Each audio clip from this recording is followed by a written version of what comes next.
The Thom Hartmann Program is brought to you in part by the Aiden Forecast, an investment newsletter with weekly updates of leading market indicators and a monthly deep dive into what the details of the economy and the markets mean for investors and retirees. On the web at aidenmarkets.com. Wines have some of the highest pesticide levels in our food chain. This hour brought to you by ecowine.com. Pesticide-free wines, organic wines, imported from France by the organic wine company, ecowine.com. The Thom Hartmann Program is brought to you in part by Super Beets. Super Beets are sourced from non-GMO beets, and they're packed with dietary nitrates, helping to produce nitric oxide for more energy, stamina, and support for healthy blood pressure levels naturally. For more information, call 800-223-8242 or visit freespeechbeets.com.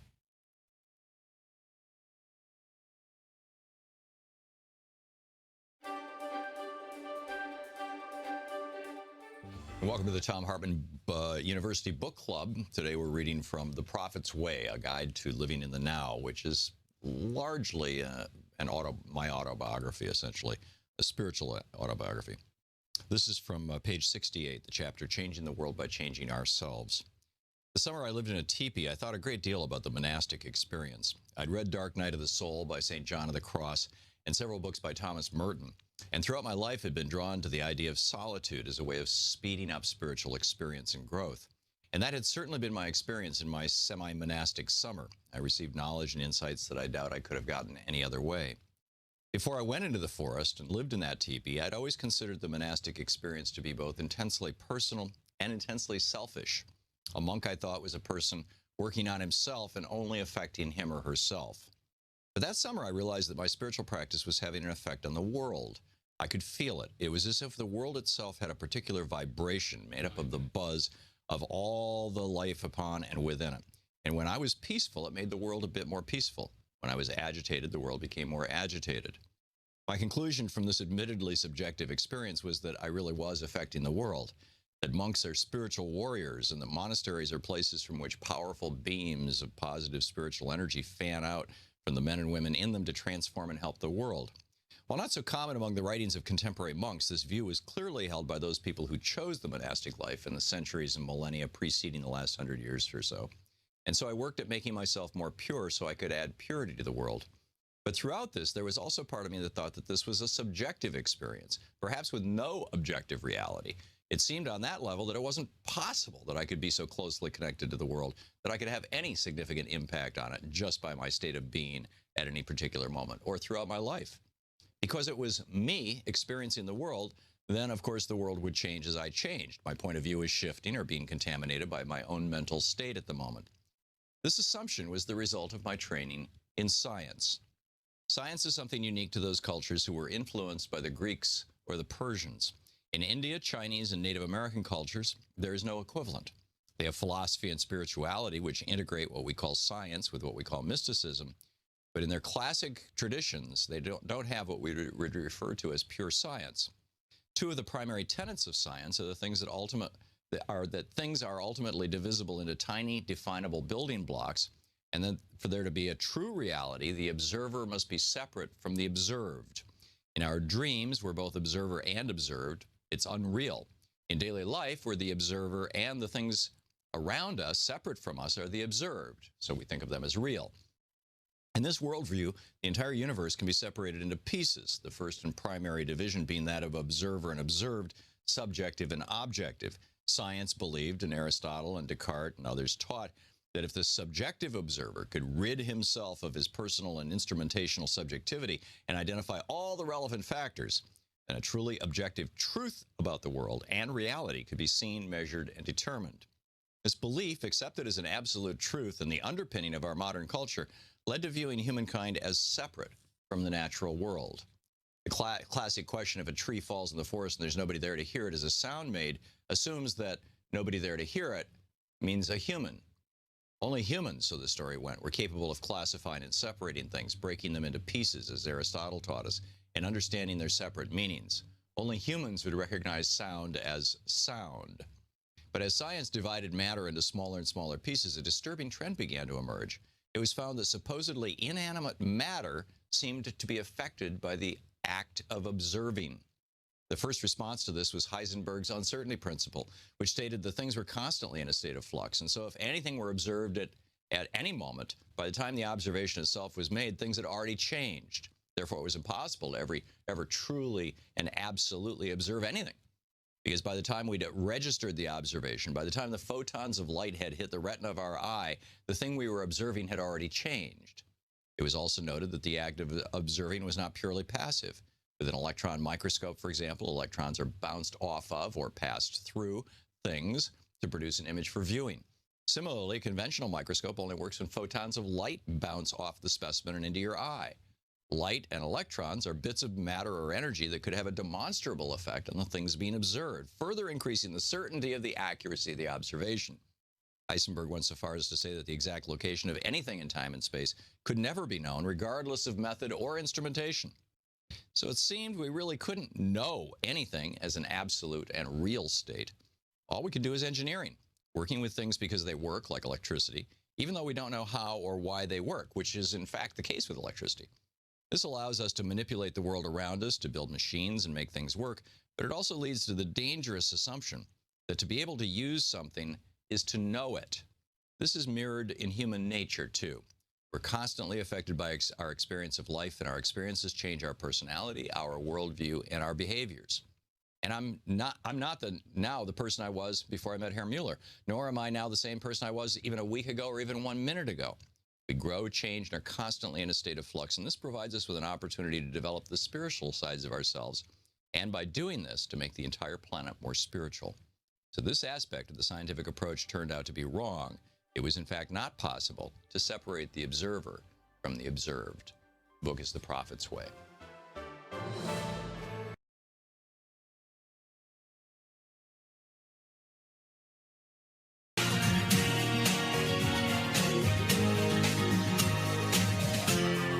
This is the Thom Hartmann Program.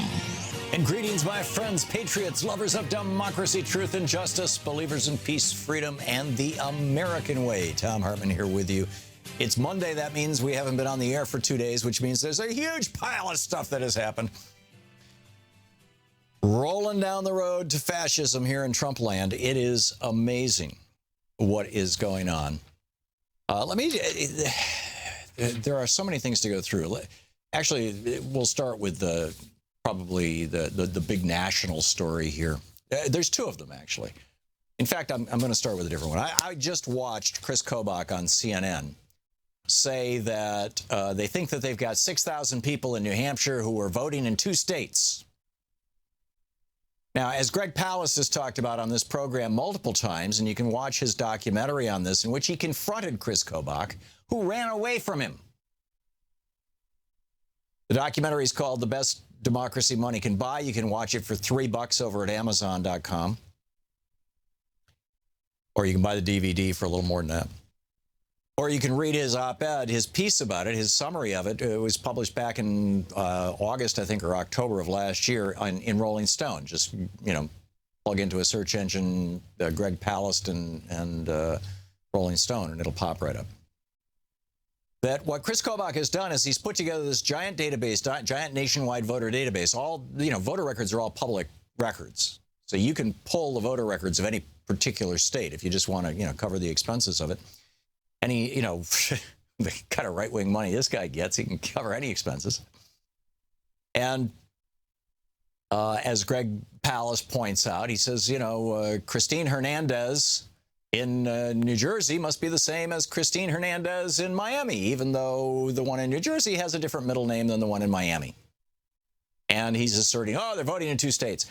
To the best of my knowledge, and I might be wrong on this, but I don't think so. I've seen, every year, Drudge breathlessly tells us about the 4, 5, 6, 8 cases every year of, quote, voter fraud that get caught and prosecuted in the United States. And typically, actually, the last couple ones that were breathlessly reported by the right-wing media were people voting Republican, ironically enough, which Kobach pointed out today to give him, give the devil his due. But typically it's either felons who didn't realize that they can't vote in the state. There's a half a dozen states where felons can't vote for the rest of their lives. Or people voting for their spouse. And there have been one or two cases of people who weren't citizens who thought they could vote or just wanted to vote, whatever. But, I mean, we're talking more people die of lightning than, quote, vote illegally. This is a non-problem. And so what Kobach has done, he's put together this giant, and to the best of my knowledge, nobody has ever been prosecuted for voting in two different states. But this is what Kobach is doing. And why, you ask? Well, because if you build a giant database, the most common names are going to pop up as the most potential violators. Anybody whose last name is Hernandez or Garcia, anybody whose last name is Kim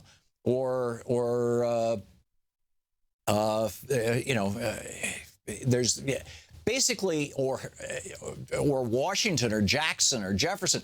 There are names that are highly, very common that tend to appear way out of proportion in minority communities.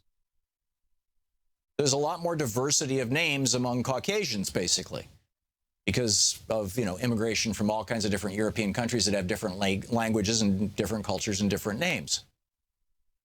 And so the vast majority of the people who get caught up in Kobach's database are either Hispanic or Black or Asian. And he claims that they're voting in two states, so purge them off the voting rolls. So you get thousands, tens of thousands of people in these states where he does this who show up to vote, stand in line for hours, and when they get to the front of the line, they're told, oh, you're not on the voting roll, but here's a provisional ballot, because the Help America Vote Act back in 2002 said everybody's entitled to a ballot, even if they're not on the list. They're not entitled, however, for that ballot to be counted. Provisional ballots are not counted, and 99% of Americans don't know that. I would venture to bet. And so they vote on a provisional ballot, and they think they voted, even after Kobach has purged them off the rolls. And so when they walk out and they talk to the exit pollster, they say, oh, yeah, I voted for Hillary Clinton, which is why the exit polls showed Hillary winning, and not just Hillary, I mean, Democrats in general, showed, because it's Democrats that get purged. This is all about politics. Showed Democrats winning in, a half a dozen at least states in the last election where the voting count showed them losing. Why? Because the provisional ballots weren't counted. Well, why did those people go through all that trouble of voting? Well, because they registered to vote. They just didn't realize Chris Kobach had bumped their name off the list. And what the Republicans are fixing to do, they're looking at this. They're looking at the Women's March here in Washington, D.C. They're looking at these town halls. Jason Chaffetz and all these others. And they're going, holy cow, 2018 is going to be a bloodbath. Midterms are always a bloodbath for the party in power. And so the Republicans are saying, how can we keep power in 2018? Well, what we've got to do is throw a bunch of Democratic voters off the voting rolls. Give them provisional ballots. Let them think they voted. That way you won't have protests, but don't count their votes. I mean, this is like so sophisticated, so beyond Jim Crow, and it relies on the president of the United States telling a big lie. 3 to 5 million people voted illegally. That's right, and they were busing people into New Hampshire. No, none of that happened. But the big lie promoted relentlessly to now where you've got this belief. A majority of Republican voters now believe that 3 to 5 million people voted illegally in the last election. You might have had 3 to 5 people who voted illegally in the last election, but not 3 to 5 million. Might have even been 3 to 5 dozen, but they didn't swing any elections anywhere. I mean, they arrested a woman in Texas for voting illegally and sent her to 8 years in prison just a couple of weeks ago, just in time to hit the news cycle. This is all organized. And this is just absolutely outrageous. Okay, that's number one. Number two, Stephen Miller.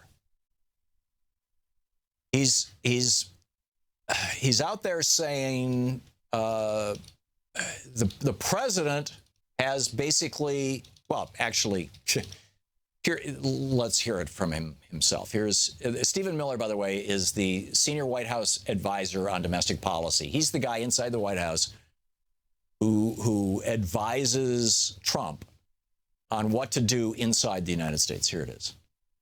The end result of this, though, is that our opponents, the media, and the whole world will soon see, as we begin to take further actions, that the powers of the president to protect our country are very substantial and will not be questioned. And will not be questioned. Really? Well, they are very substantial, but, I mean, he is the commander-in-chief of the military, but that's the only thing it says in the Constitution. And it's also, I mean, the president is subject to the Constitution. In fact, the oath of office that the president takes does not say that he will protect the country. It says he will protect the Constitution. And the Constitution does not give him that power. That power is reserved to Congress. Article 1 of the Constitution, the most powerful branch of government, is Congress. Article 3 that regulates the courts explicitly says, Article 3, Section 2, that the court, even the Supreme Court shall be regulated by Congress. Now, it doesn't typically work out that way, but that's what the Constitution says. And the president is held in check by the Congress. The president can be removed from office by Congress. Called impeachment. It's been tried twice. Andrew Johnson and Bill Clinton. So, you know, another big lie. And talking about the press as our enemies. Now, I'm not sure that that's what Stephen Miller meant there, but, you know, Steve Bannon has certainly said that the press is the opposition party. Really? What do strong men do? Right? When they take over Iraq or Egypt or the Philippines or Germany in the 30s or Italy in the 30s or Chile in the 60s with the help of the Chicago Boys and Milton Friedman. What do strong men do?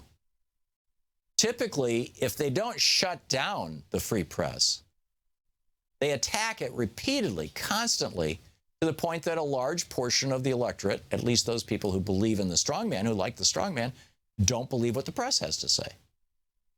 Which, you know, and the press is like the check on power. They're the fourth estate. They're functionally the fourth branch of government. They're the only industry, the press is the only industry that is explicitly protected in the U.S. Constitution for that reason.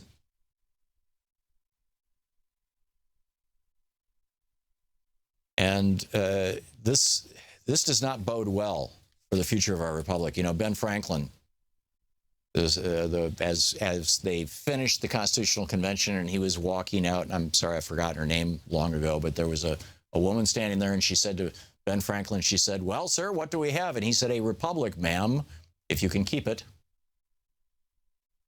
Right. And finally, here in Washington, D.C., we are one of the states. D.C. is not a state, but one of the, whatever you want to call it. It's the district. But Washington State, Oregon, I believe California, there's several of them that have death with dignity laws, where if you are dying and you are in pain and you want to leave before you just become a drooling, screaming mess, your doctor can prescribe to you a few ounces of an orange-flavored liquid that is basically an overdose of phenobarbital that you can drink and gently fall asleep with your family and then just stop breathing and say goodbye. I mean, you fall asleep. It's off you go.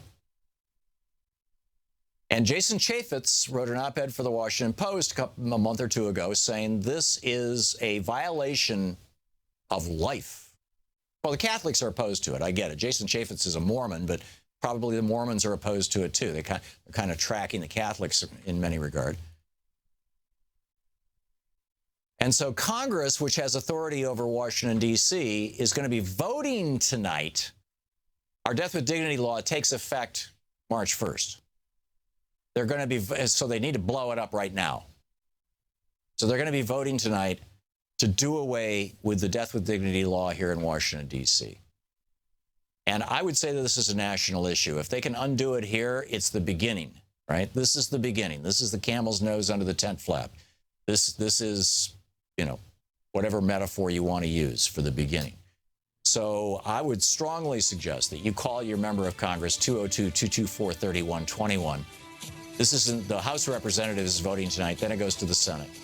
But so I would call your member, whoever represents you in the House of Representatives, and if you're not sure, but you can also call Jason Chaffetz and say people should have the right to death with dignity. Why do these big government conservatives want to get between a woman and their doctor, and now they want to get between dying people and their doctors? Really? This is the Thom Hartmann Program. We need to stop these big government conservatives with the power of the vote. We'll be back with your calls.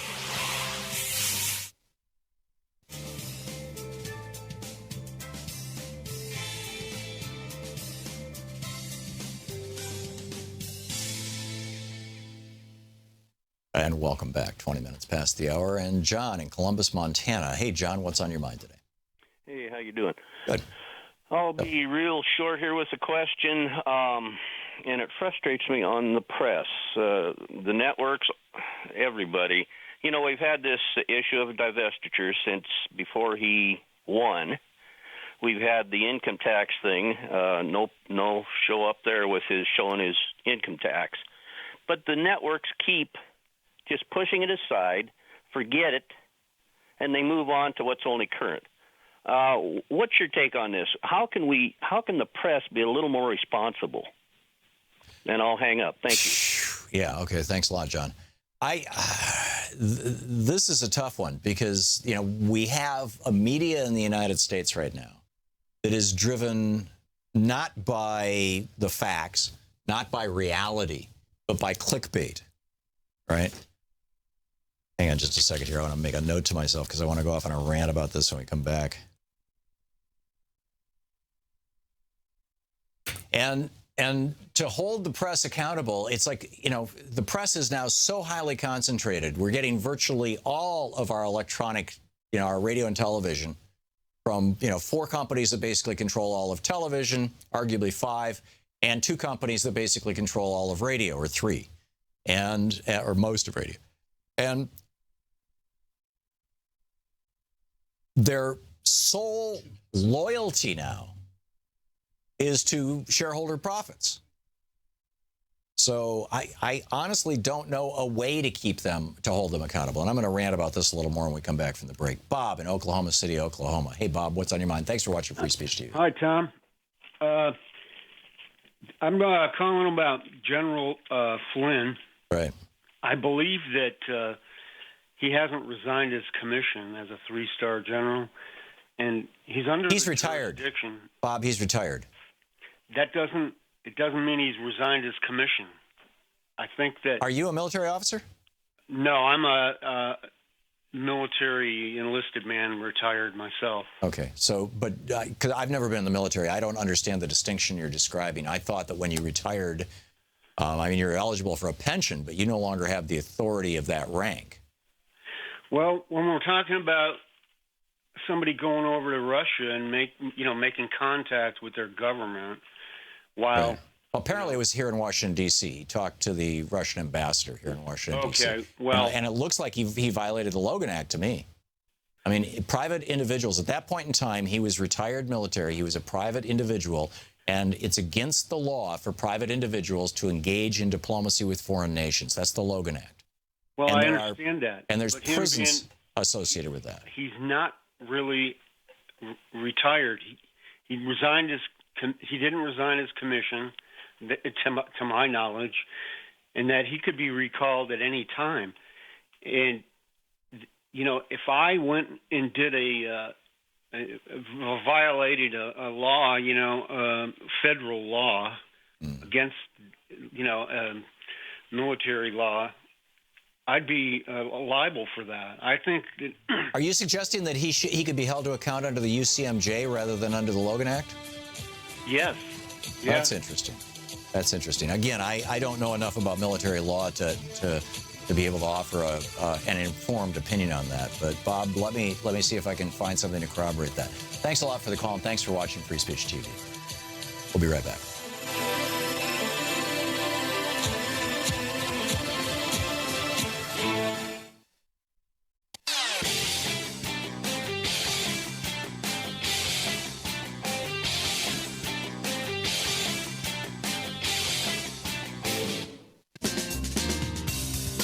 Welcome back. Thom Hartmann here with you. Let me tell you how the big lie works as with regard to the media. And this is, I mean, Goebbels wrote about this, right? You tell a lie that is so big, so outrageous, and repeat it enough times, and people will say, well, that's so big and so outrageous, it's got to be true, or he wouldn't say it. I mean, if it wasn't true, the sky would fall, right? So Chris Kobach goes on CNN about a half hour ago, maybe an hour ago, 30, 40 minutes ago. I tweeted about this, in fact. And he says, we got 8,000 people in New Hampshire we think voted, or 6,000 people in New Hampshire we think might have voted illegally, might have voted in 2 states. It's a complete scam. And he's literally debating the reporter. She's saying, you know, the Republican secretary or attorney general, former attorney general of New Hampshire is saying, there ain't no such thing. And Kobach's like, well, we got to investigate this. I mean, he may just not know. I'm doing this from memory and I'm paraphrasing, of course. But here's how this works. You and I watch that on CNN and we go, there's Chris Kobach being a fool. Lying through his teeth. And boy, that woman, I don't know the name of the reporter who was arguing with him. She's must be relatively new there. I don't watch CNN frequently enough to know everybody's name. And I'm watching that, I'd say, boy, she really kicked his butt. But here's the thing. Let's say that there's 1 million people watching CNN at that particular moment. And 900,000 of them watch CNN regularly, share the opinion of the host, and are sitting around like you and me going, well, she really kicked Chris Kobach's butt. But there's 100,000 of them who are going, who are Trump supporters, and Trump started this lie. And they're going, well, the president said it. And now this guy, the Secretary of State from Kansas, he's saying it. It must be true. Even if the reporter doesn't want to hear it, it must be true. And so at the end of that little 5-6 minute debate that happened on CNN, it doesn't matter. They don't care about the 900,000 who thought that she kicked his butt. They really don't care because they know that they don't have those people anyway. All they need is a small enough number to enact legislation to push people off the voting rolls. So Kobach is thinking, hey, I just picked up another 100,000 people who believe my lie. And he did. And the more frequently they can get that out there, the more Stephen Miller, over the weekend, oh yeah, there's voter fraud, yep, it's going on. Every single time they do this, they pick up another 10,000, another 50,000, another 500,000, another million, and pretty soon they've got their critical mass.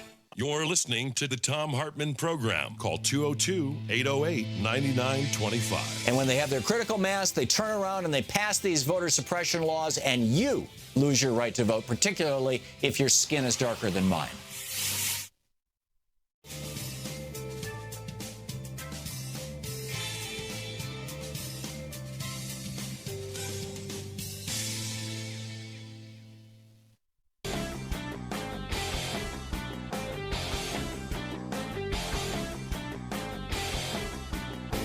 One of the things that I wanted to mention earlier in the week, a couple of days ago, it was announced that the Nobel Prize for Economics was given to Oliver Hart and Bent Holstrom on contract theory.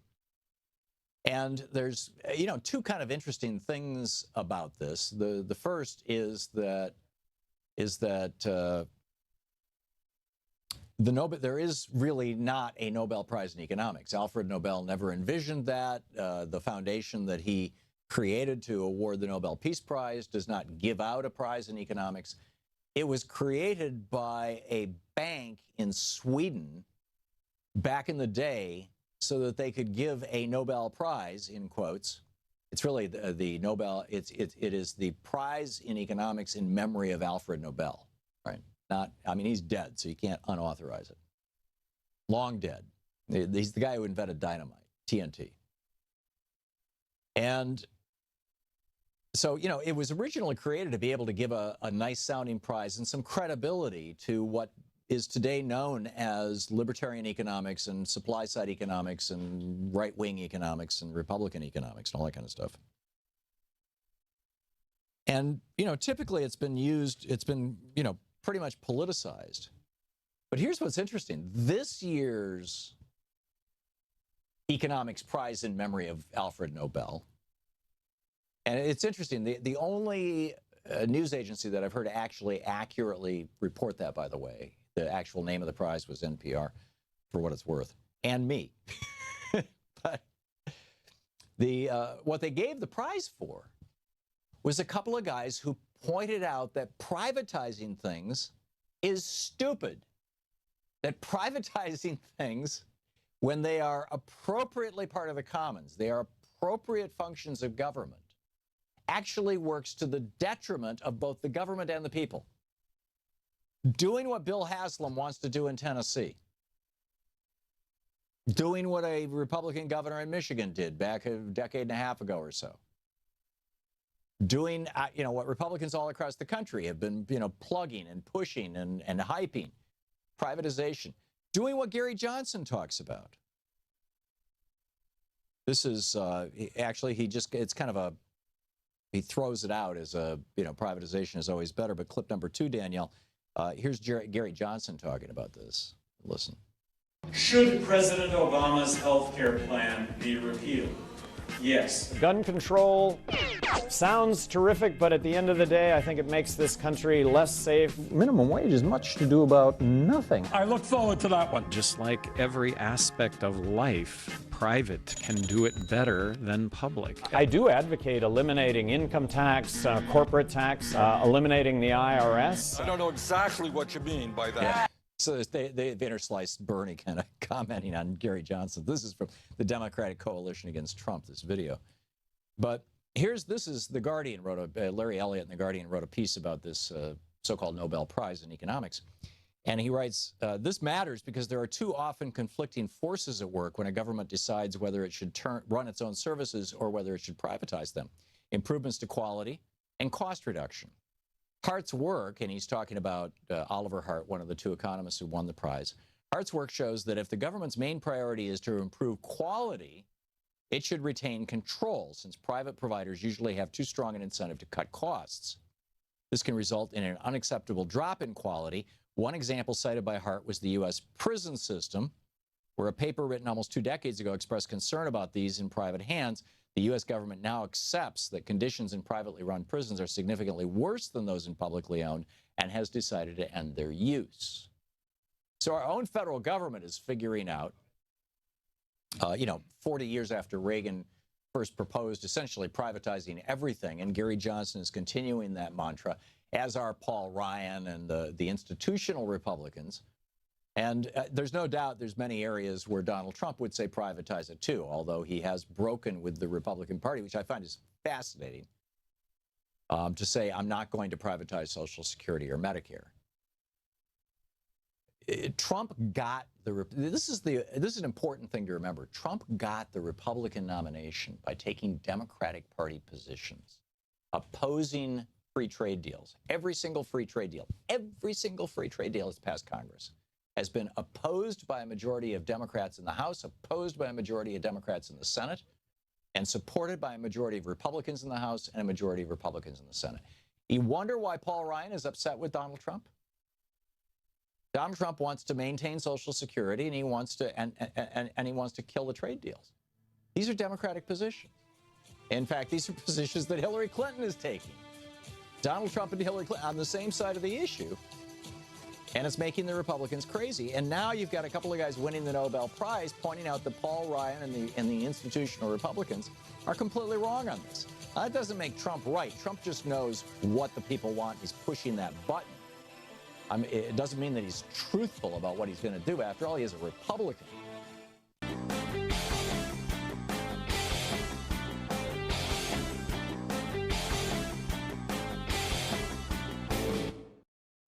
Want to hear that clip again? Subscribe to the Thom Hartmann Program on YouTube to see all your favorite show highlights.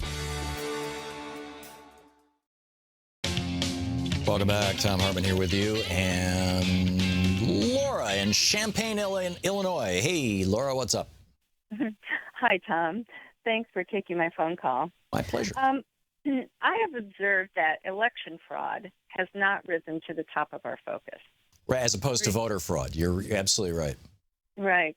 The Republicans have put in place barriers at every step of the way to prevent people from voting, starting with registration, to throwing people off the voting rolls, to gerrymandering, to closing polling places and long lines at the polls. And then, if you're successfully able to get into a voting booth, the voting machines are rigged. Right, or just broken. I mean, if you look at the principally the poor black inner cities of the United States, in states that are controlled by Republican governors, even though they may have a Democratic mayor or whatever, Detroit, the classic example.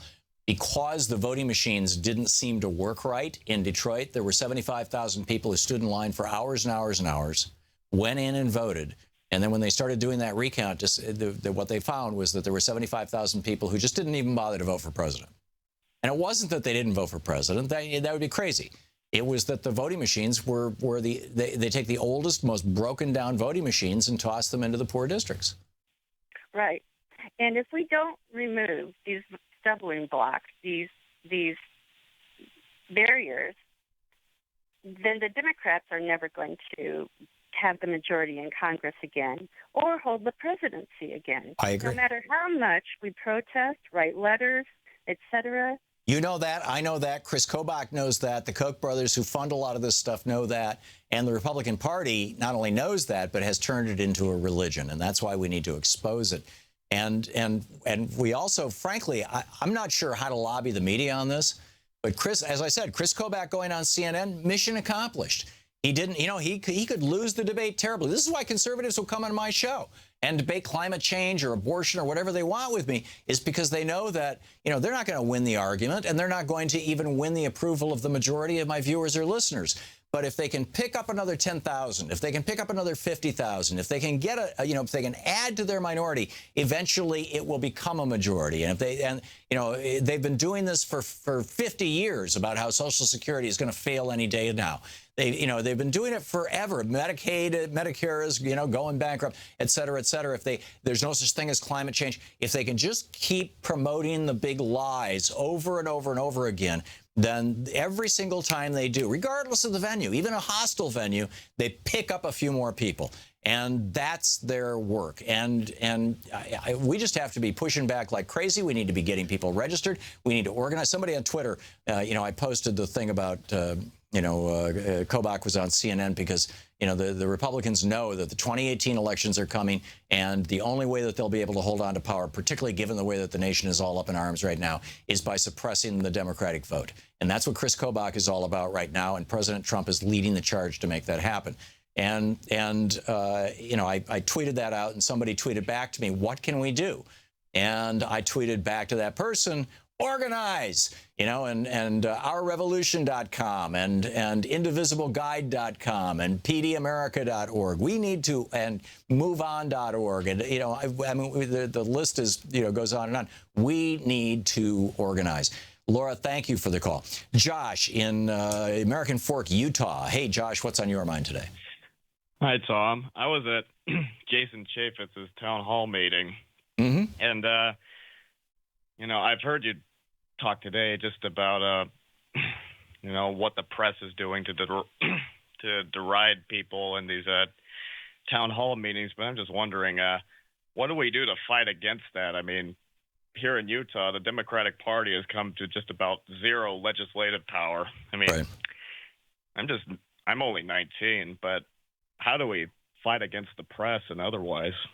We have to create our own networks and systems, and it's happening organically. It's happening from the ground up, which is beautiful to watch. Unlike with the Tea Party, where you had Americans for Prosperity and these other, Koch-head organizations, these other Koch brothers funded organizations, pouring all this money into the so-called Tea Parties, renting fancy buses and and paying for venues and bringing in organizers and having a paid PR staff here in Washington, D.C. that made sure that even if only 200 people showed up for a Tea Party protest, it got national news. Well, there's nobody doing that on the left with this stuff. This is all arising out of spontaneous rage and concern, frankly. I had an Uber driver bring me into work this morning, and she was saying, this is crazy. I'm frightened. I don't know what to do. I'm scared. I mean, this is just like, spontaneous conversation. People are, I'm having nightmares. People are freaked out, and what we all need to do is convert all of that emotion and energy into activism. I'm very blessed that I've got this radio show. This is my outlet. Not everybody can do a radio show, but I mean, you can do blogging, you can do posting, you can do YouTubes, you can show up at meetings, and there's lots and lots of stuff. But that's what we've got to do. It's absolutely what we've got to do. And Jason Chaffetz, the guy who built his career persecuting and trying to prosecute, but persecuting Hillary Clinton, is now General Flynn might have broken the Logan Act. Well, we don't need to look into that. And it's crazy. Josh, thank you for the call. Rocco in Rosendale, New York. Hey, Rocco, what's on your mind? Oh, how you doing, Tom? You're talking about the elections over here being tampered with and stuff. Well, the Dutch are so concerned about this that their election in March is going to be, they're scrapping all of their electronic machines for hand counts. They're going to hand count the elections. Right. I didn't know that anybody in Europe was using voting machines any longer. I mean, the Irish tried it for one election, and then they sold them for scrap metal by the pound to make sure that nobody would buy them as voting machines because they thought they were so bad. And yeah, the Dutch are using optical scanners, from what I can tell from friends of mine who were over there. Yeah. And the stuff that they have on the news that tell us that their conservative candidate is going to win big. There's like 12 parties that are got to form their government. There's no way that he can become the prime minister. There's no way he can win a majority like it sounds like on the news. It's ridiculous what we're getting fed. Well, the new narrative is there's right-wing populism sweeping the world. Well, it's not so much right-wing populism as it is basically neo-Nazism. It's the new version of that. And, it's sweeping the world to the extent that it's buying press. This is the classic merger of billionaires, corporations, and government. It's a terrible thing. Rocco, thanks a lot for the call. Jim in Wasilla, Alaska. Hey, Jim, how are you, and how is Sarah Palin? I'm sure she's fine. We talked once before, and you asked me the same question. I play golf with her father-in-law, and he's one of the nicest guys you could ever meet. Oh, that's nice. I'm not surprised. Yeah, I have maybe a strategy, if you want to call it that, to combat this voter fraud. Instead of arguing with them, let's say, fine, let's investigate it. Let's see if there really is that. And let's just don't stop there. Let's also investigate voter suppression and gerrymandering and the closure of all the polling. But the problem is that because the Republicans control the House and the Senate, the Republicans control the committees that would do the investigations. And so I guarantee you, it's just like, when in the 1980s, when they decided to finally look into Iran-Contra, and they explicitly said, we will not investigate anything that happened prior to 1981. Because in 1980, that was when the Reagan campaign had cut the deal with the Iranians to hold the hostages so that Reagan could beat Jimmy Carter. And so Congress put a firewall there in the enabling legislation for the investigation that said, we're not going to look at that. We're going to look just at this. And so, when the Republicans, decide that they're going to investigate election fraud or voter fraud, they won't use phrases like election fraud. They don't acknowledge that even exists because they're the ones who are doing it. They're going to narrowly circumscribe it. The answer to this is to take back political power. And the way you take back political power, and if they're going to suppress 10% of the Democratic vote, we need to turn out 20% of the Democratic vote. They're going to suppress 30% of the Democratic vote. We need to turn out 50% of the Democratic vote. We need to organize. We need to get registered. You're listening to Thom Hartmann. Visit thomhartmann.com for audio and video archives. And in those states, roughly 2/3 of the Republican-controlled states now where they've already got these voter suppression laws, help people get the ID and get them registered.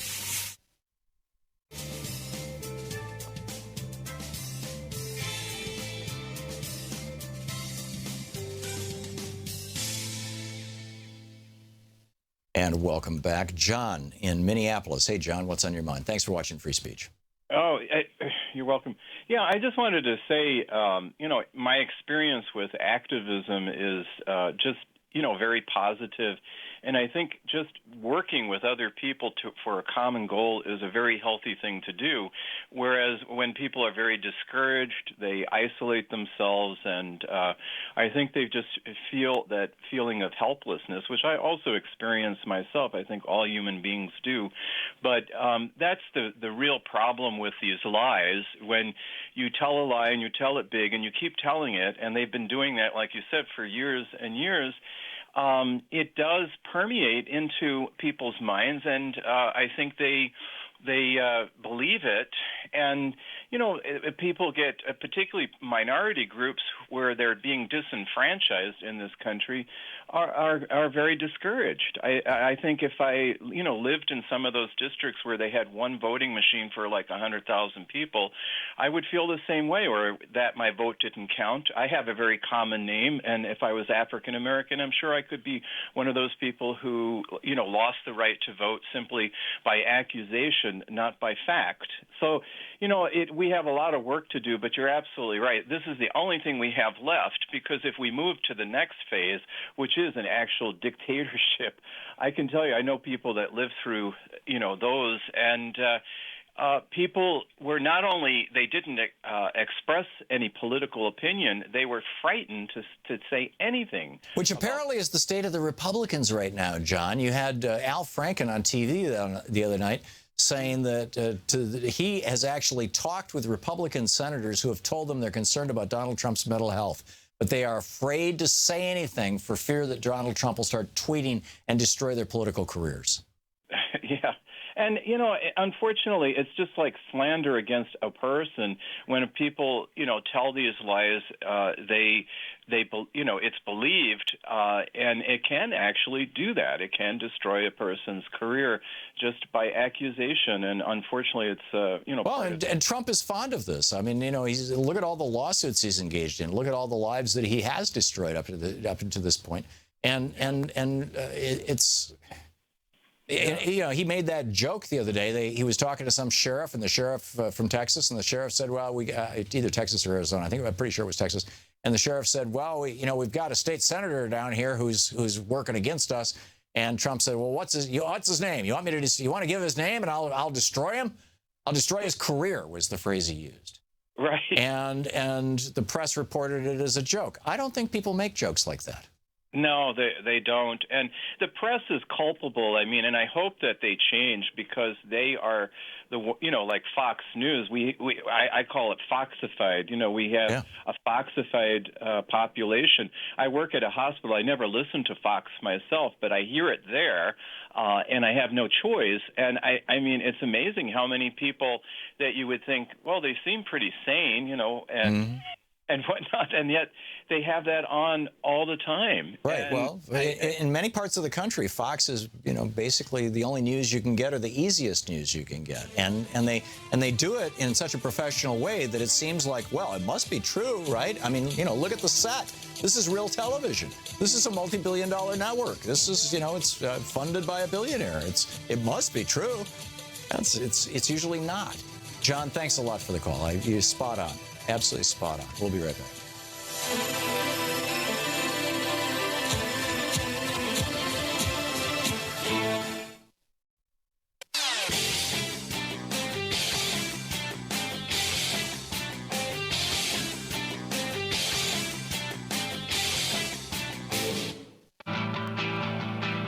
Welcome back. Thom Hartmann here with you. The big lie, just to give it a little reality, the big lie that Hitler told was After World War I, Germany was in ruins. And after the Treaty of Versailles, Germany was in debt multiples of their GDP. It impoverished every German and would for at least a generation. And so what they had to do in order to deal with this in their minds, the right wingers, this was Hitler's path to power. What Hitler had to do was convince the average German that they hadn't lost the war because their cause was wrong. They hadn't lost the war because their army was incompetent. They had lost the war because of an enemy within. Whether that enemy within was somebody who is voting when they're not authorized to vote, or in the case after World War I, the enemy within was the Jews. It was the Jews who caused Germany to lose World War I in the Hitler narrative. And at first, when he started saying this, and I commend to you the rise and fall of the Third Reich, when Hitler first started talking about this, the press actually was doing the same thing that CNN was doing with Kobach, saying, no, that's not true. There's no evidence of that. Prove it. And the Nazis would say, oh, we don't have to prove it. We just know it. And the press would laugh at them, and they write op-eds and say, oh, you know, look at these idiots from Bavaria. They think they've got this thing figured out. Oh, the Jews are responsible for World War I being lost by Germany? Really? Come on, that's crazy. But once again, you say the big lie, and yeah, 90% of the people listen to it and go, that's a friggin' lie. But they pick up another 10%. They pick up another million people here. They pick up another million people there. They pick up 20,000 people here. They pick up 50,000 people there. And pretty soon that big lie has so much momentum that good Germans all over the country are saluting as the trains are going to Auschwitz. Because after all, those people caused us to lose World War I. And today, the big lie, I mean, there's a number of them that are being promoted by the Trump administration. The biggest one right now, my guess is they're taking them one at a time, right? I mean, you know, the big lie a couple of weeks ago was that, you know, people from these 7 Muslim majority countries are coming here to kill us. In the last 30 years, there hasn't been a single terrorist act committed on U.S. soil by anybody from any of those 7 countries. Now, there were people from Saudi Arabia who committed a terrorist act in this country, but Donald Trump has business interests in Saudi Arabia. We're not going to put them on the list. And so let's just tell the big lie. And well, here's what Franklin Roosevelt had to say about this. Listen to this. The opposition in this year has already imported into this campaign a very interesting thing because it's foreign. They have imported the propaganda technique invented by the dictators abroad. Remember, a number of years ago, there was a book, Mein Kampf, written by Hitler himself. The technique was all set out in Hitler's book, and it was copied by the aggressors of Italy and Japan. According to that technique, you should never use a small falsehood, always a big one, for its very fantastic nature would make it more credible. If only you keep repeating it over and over and over again. Okay, there you go. And eventually you get people who actually believe it. And they really and truly believe it. And there, you know, and there will always be a little bit of anecdotal evidence for these lies. I mean, Hitler was able to find Jews who actually argued that Germany was wrong with regard to World War I and pointed to them and said, well, there's my proof. Eventually, you know, those people pop up. For example, Robert in Williamsport, Pennsylvania. Hey, Robert, what's up? Hi, Tom. Can you hear me? I hear you fine. I just wanted to address Rosa Maria Ortega, I'm listening. the illegal alien in Texas that was arrested for voting illegally 5 times. I understand it's an individual case. Yes, it is. Robert, thank you for making my point. It does happen. Yes, it happened once in Texas. But you continually make it sound like it never happens anywhere. No, I have said, 10, 20, 30, 50 times in the entire country every year. Yeah. But it's not changing an election. And is it worth throwing millions of people off the voting rolls and blocking millions of other people from voting in order to stop that one woman who just got an 8-year sentence for voting when not being a U.S. citizen in Texas? Is it worth it, Robert, in your mind? No, it's not worth it, but I'm not saying it doesn't cause an investigation, or the perception is, where are the other? Yeah, okay. So, Robert, you're absolutely making my point. You're one of those people. If you were in Germany right after World War I, you would have been one of the people going, yeah, I guess Hitler's right. The Jews did cause us to lose World War I. Robert, thanks a lot for the call and for making my point for me. Steve in Hobbs, New Mexico. Hey, Steve, what's up? Good morning, Tom. I just wanted to let you know that not long ago I Googled my own name and actually came up with 5 or 6 people living coast to coast. And it's possible that I might be thrown off the voter rolls. Right. You have a common last name, Steve? Not especially common. It is Irish. Uh-huh. But if I could diverge for just a moment, the other thing I wanted to talk to you about was back in 1970, when I first started working, I was looking at my paycheck and going, FICA, what is that? Mm-hmm. Then I realized that, okay, that's Social Security. And at that time, there were senior citizens in Chicago that were actually eating cat food. Yep. And this was in the news. Everybody knew it at the time.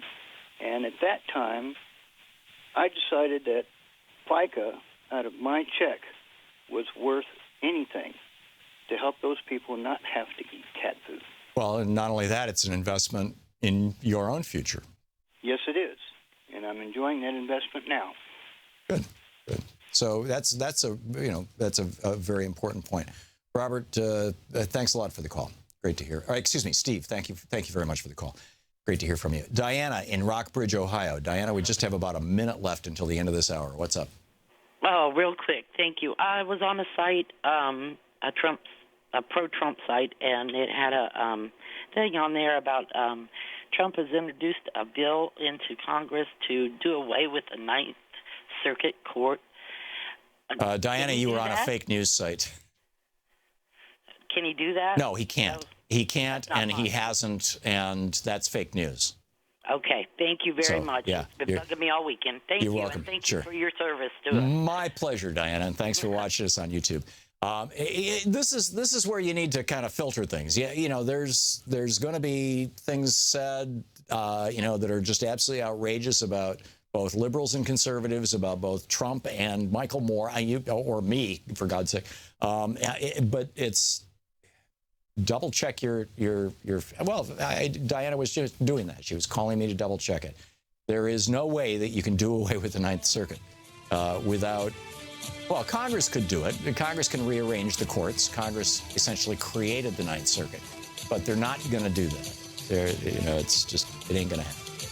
So, anyway, coming up, Professor Chris Edelson is going to be with us, the Assistant Professor of Government and the Director of the Politics, Policy, and Law Scholars Program at American University. Stick around. You're listening to Thom Hartmann.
The Thom Hartmann Program is brought to you in part by the Aiden Forecast, an investment newsletter with weekly updates of leading market indicators and a monthly deep dive into what the details of the economy and the markets mean for investors and retirees.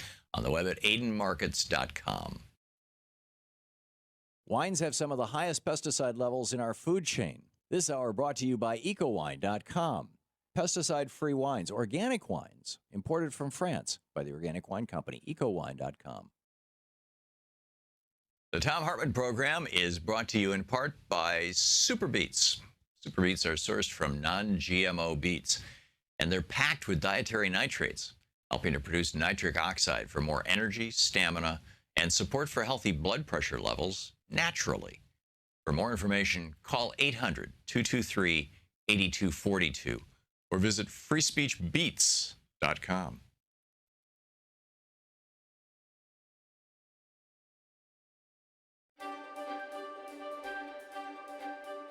And welcome back to Thom Hartmann University, to our book club. We're reading today from The Last Hours of Ancient Sunlight. And this is from page 60. The chapter is Extinctions, Diversity Supports Survival. The consolidation of power and wealth in the hands of a very few rich individuals and multinational corporations has made some businessmen and politicians rich, but it's also aggregating and wiping out resources. We're directly competing with every other form of life on the planet. As long as there was more out there to exploit, growth was possible. Now, as we approach the closed limits of our planet's capacities to generate food and process our wastes, sustainable growth has to be re-examined for the oxymoron it is. And even if nature doesn't kill us off, it seems that we're bent on doing it ourselves, or to ourselves. Pesticide use in the United States is up over 3,000% since World War II. Yet more pesticides doesn't mean fewer crops lost to insects. To the contrary, we're losing 20% more of our crops to insects than in 1945. But because of increasing insect resistance to pesticides and mechanized farming techniques, the pesticide industry has economically addicted many farmers to their product. Harmless species are disappearing, but no harmful insect species has been eradicated. But while the insects, who can evolve through hundreds to millions of generations during the period of a single human lifespan generation, are becoming immune to our pesticides, we are not. This leaves us vulnerable to the poisons that we ourselves manufacture to kill off another species. For example, in September 1997, the New York Times featured a story by reporter John H. Cushman Jr. titled, "Cancer in Kids Increases, New Toxins Suspected." The story chronicled how the rate of cancer among children in the United States has skyrocketed since the 1970s, when we were using far less than half of the agricultural chemicals we are now, to the point now where the odds are 1 in 600 of a child born today getting cancer before the age of 10. Childhood cancer has become the second leading cause of childhood death behind accidents, and is now the most common fatal childhood disease, accounting for fully 10% of all childhood deaths. Since 1973, for example, rates of acute lymphoblastic leukemia increased 27% in boys and girls, and brain cancer is up 40% over the same period. 99% of all U.S. mother's milk today contains detectable levels of DDT. In 1950, it was found that 0.5%, 0.5% of U.S. male college students were infertile. In 1978, a study found that number had skyrocketed to 25%. And in the past 32 years, the average American male's sperm production has dropped by 30%. Some researchers attribute this to the accumulation of chlorinated hydrocarbon pesticides, which are often intended to render insects sterile, while others speculate that some plastics used in food packaging mimic the female hormone estrogen, and may be demasculizing men and increasing the risk of breast and uterine cancer in women. But that's just the beginning of the problem.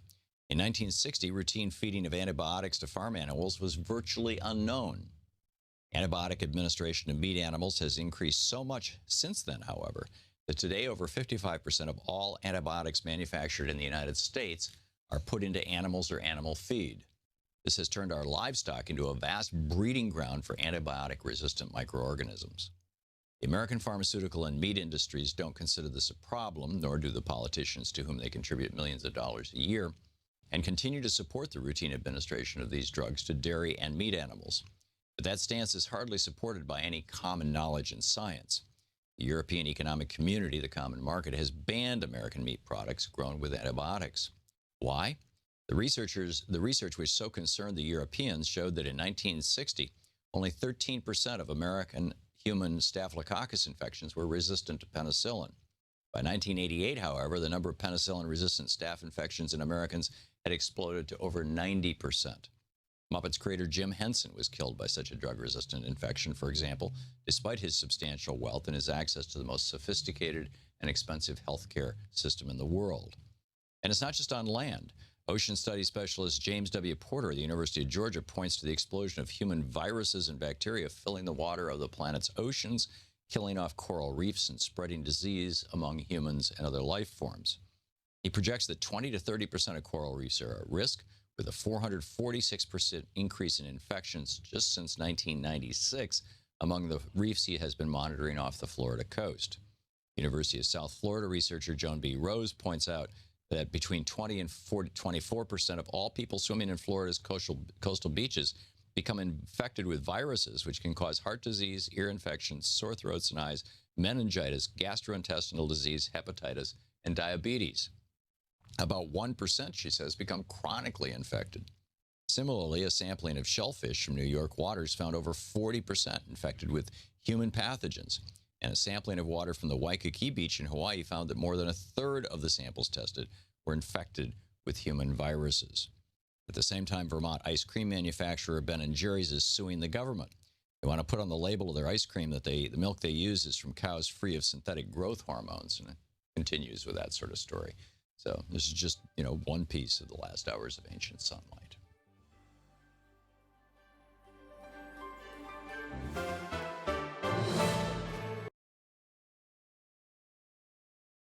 Stories, A Guide to Fulfillment for Families with Attention Deficit Disorder.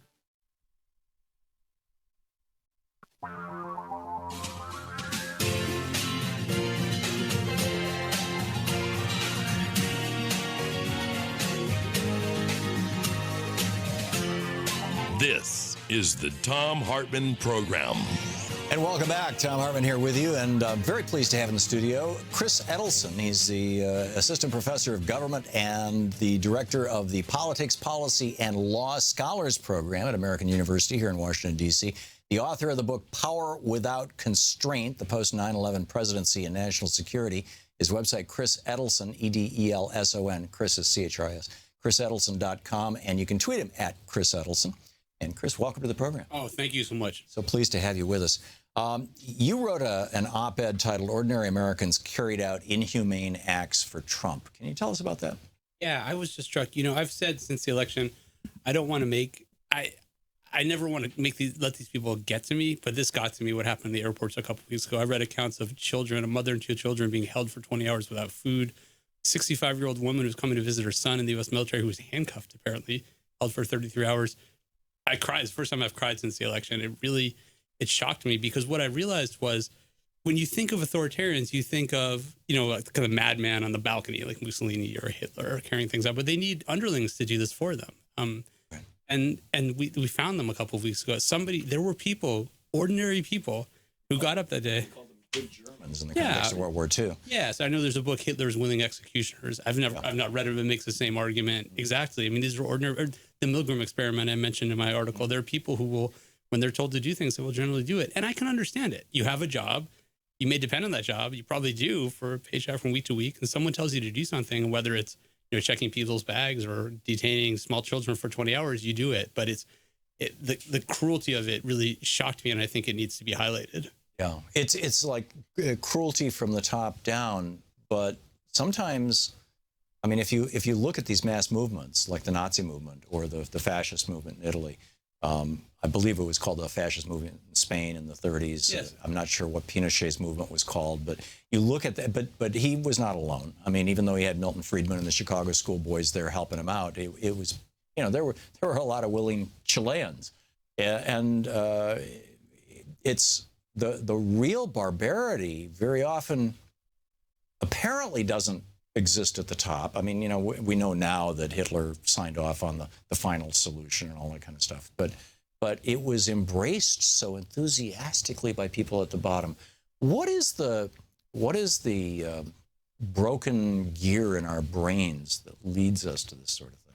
I suspect, I mean, it's different for different people. You have the true believers, people like Steve Bannon, who embraces the movements you talked about. There's an article in the Times over the weekend how he apparently admires this Italian political philosopher who thought that Mussolini's fascists weren't tough enough. Julius Saveo. Right. And he preferred the SS. So you have the true believers like that, a Bannon or Steve Miller. Then you have ordinary people who, like I said, I think, some of them have hatred and animus, but some of them are merely doing their jobs. And to me, that's the most sinister thing about it. This is a nation of 330 million people. I'm sure there aren't 50 or 60 million, diehard white supremacists. There clearly are some. And the most alarming thing is that they are now in positions of power. But the ordinary people who will simply do what they're told is what's most dangerous. And I'll tell you, in another way, it shocked me. Almost every day I walk outside in the street and I see people going about their ordinary lives and daily lives. And for people not to, I think people don't realize if you're doing nothing, you're accepting what's happening. And that's really a big problem to me. It is. It truly is shocking. And how do you interrupt that cycle? I think you have to keep trying. I'll give you I try it through my writing. I'll tell you one thing. I read op-eds all the time. I've written probably 20 or so since the election because I've just been consumed by this. There have been nights where I don't really sleep. I think about it all the time. This one that I wrote, the piece on the airports, got by far the biggest response. I got dozens of emails, dozens of responses on Twitter. I spoke to a member of Congress about this. And I said there should be an investigation. And the member said, I will look into that this week, which I was glad to see. So, I think that's one way you do it. The Indivisible Guide, I'm sure you know about this effort. I think that's, taking the Tea Party's tactics and using them in opposing the Trump administration. I think, action. I'm glad to see activism, people marching, people protesting, contacting members of Congress. Ordinary conversations you have with friends. I lived in a house in law school of 5 guys, and 3 of them were Republicans. And I think at least 2 of them voted for Trump. And when this happened in the airports, I sent an email to these guys and I said, did you see this? Do you understand what happened? And I said to them, if you do nothing about this, you're endorsing this. And they know it's wrong and they know it's inhumane. And, maybe you can get through to people on that level. I don't know for sure, but I think it's something you have to try. After World War II, Milton Mayer, who was a reporter with the Chicago newspaper, flew over to Germany and found 10 good Germans. They were not members of the Nazi Party. They never even saw a cattle train to the best of their knowledge. And they just did their jobs. One of them was a professor. One was a baker. You're familiar with the book. They thought they were free. Yeah. And he says, and just to quote from Mayer, this is actually a book review that I wrote of Mayer's book back in 2005, because I thought it was relevant then too. Yes. And Mayer says, excuse me, the separation of government from people, this widening of the gap, took place so gradually and so insensibly, each step disguised, perhaps not even intentionally, as a temporary emergency measure or associated with true patriotic allegiance or with real social purposes. Excuse me, I inhaled some saliva there. And all the crises and reforms, real reforms too, so occupied the people that they did not see the slow motion underneath of the whole process of the government growing remoter and remoter. To live in this process is absolutely not to be able to notice it. Please try to believe me, unless one has a much greater degree of political awareness, acuity, than most of us ever had occasion to develop. Each step was so small, so inconsequential, so well explained, or on occasion regretted, that unless one were detached from the process in the beginning, unless one understood what the whole thing was in principle, what all those little measures that no patriotic German could resent must someday lead to, one no more saw it developing from day to day than a farmer in his field sees the corn growing, and one day it's over his head.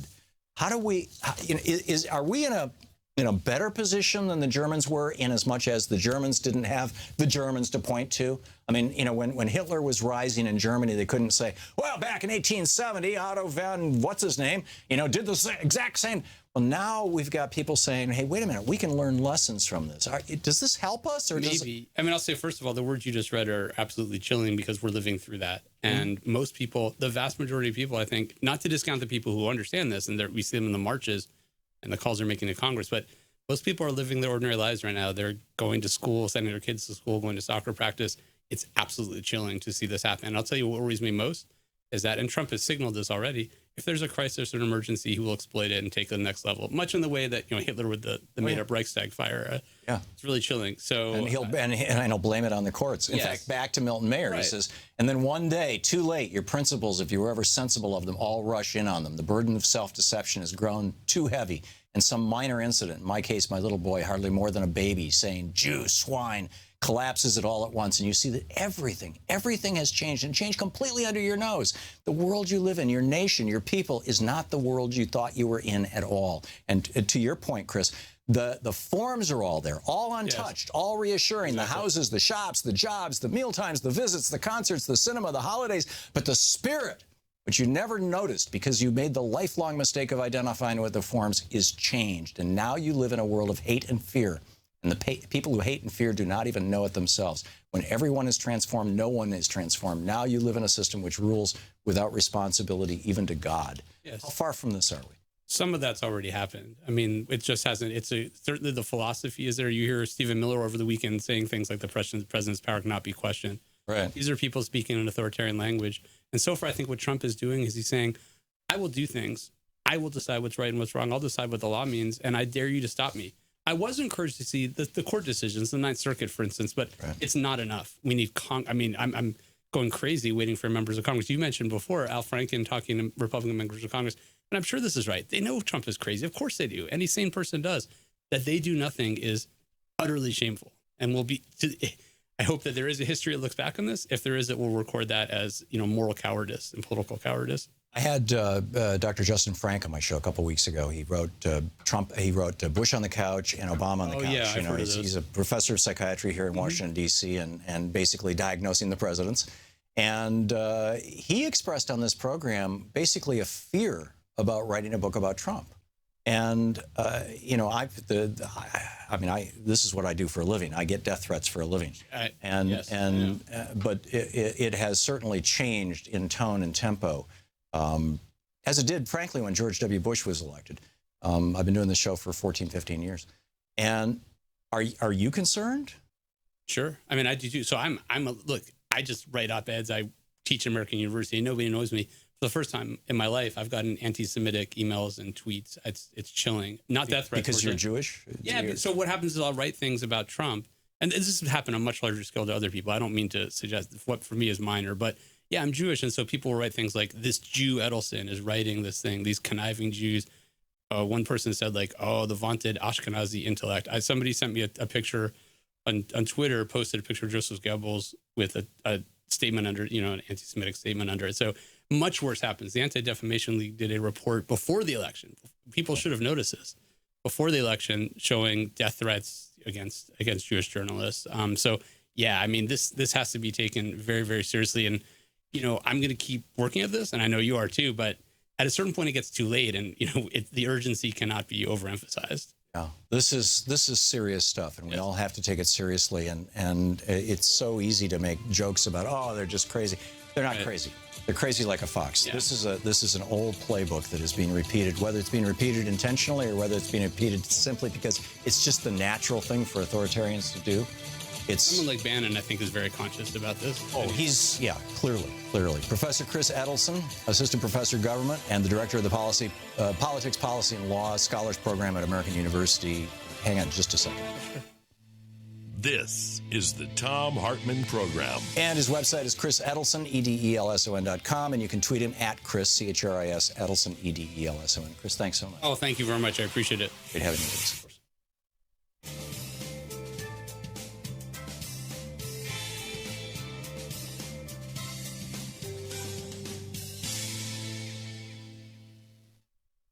And welcome back. Boy, what a day. What a day. What an era in American history. This is just crazy. Jabari in Columbia, South Carolina. Hey, Jabari, thanks for watching Free Speech TV. What's on your mind? Well, I was thinking I came up with the Trump solution. Okay. But we all know that Trump is just a little egotistical and he thinks his ideas are the best ideas. But one thing we could say about it is like the illegal voting. We all wish to eliminate illegal voting at some point in time, even though he exaggerates, but we can run with that, spearhead that, and change things that we actually know really affect the voting system. another issue, he was the travel ban. Maybe it do need to be some more internal vetting in those countries. So let's push the agenda. But at the same time, we're talking about terrorists over there. We need to talk about the terrorists over here. Right, and more people in this country, in the last, since 9/11 certainly, more people have been killed by white supremacists in this country than have been killed by Muslims. Okay, you see exactly where I'm coming from. So while we promote let's get more vetting over there and change that system, but at the same time, we're sliding in laws and legislation to get something done about what we actually see, what we actually got statistical data to prove. And so while we're chanting, yes, let's do this, Trump, at the same time, we're making a change because we're adding on something that actually makes sense to fight. Yeah, I'm totally with you. Very well said, Jabari. Thank you for the call, and thanks for watching Free Speech. Chris in Indianapolis. Hey, Chris, what's on your mind? Hey, Tom, it's great to hear your voice. Thank you. I was responding in part to your reading of The Prophet, or The Way of the Prophet, that I saw you read earlier. It was wonderful to hear about your spiritual background. I pursued monastic life for a number of years, first as Catholic, then as Buddhist. I've looked at the writings of Martin Luther King and Mahatma Gandhi. They both understood the role of religion and spirituality in nonviolent revolution and in self-care for people who are protesting, since we're likely to lose more battles than we're going to win. And yet in today's resistance movement and on the liberal left in general, there doesn't seem to be any room for religion. There doesn't seem to be any room for spirituality for lots of reasons. And I was wondering if maybe you could comment on whether or not there is a role for religion and spirituality for us on the left. Of course there is. And if there is, how do we engage the left in this conversation? How do we support religious and spiritual leaders to rise to the forefront? There is a vigorous movement, among people who would consider themselves religious or spiritual, Chris. I mean, the entire civil rights movement grew out of the black church to a large extent. Or at least that was its place where it could safely organize. The United Church of Christ, which is a liberal Christian Protestant denomination, they were running ads more than a decade ago showing two men holding hands coming to the church door and welcoming them. In fact, those ads were considered so outrageous at the time that there were television stations around the country that refused to carry them. So, there is a strong spiritual movement in this country, and a progressive one. And the other part of it is the Unitarian churches, and I would encourage people, if you are inclined in that direction, check out the United Church of Christ. Check out the United Methodist Church has gotten very progressive. That's the church I was raised in. It's out, and the Unitarian Universalists, of course. Chris, thanks a lot for the call.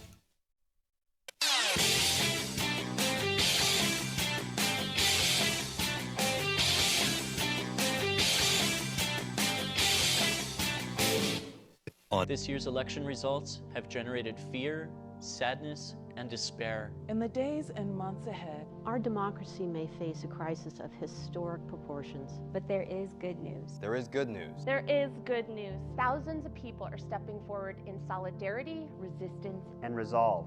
We join them. We join them. We join them.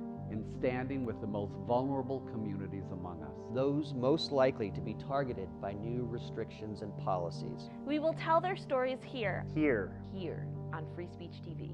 We will lift their voices here on Free Speech TV. In the difficult times ahead, know that we will be with you 24 hours a day, every day. You are not alone. You are not alone. You are not alone. There are millions of us raising our voices and hearts together as one. We've got your back. We got your back.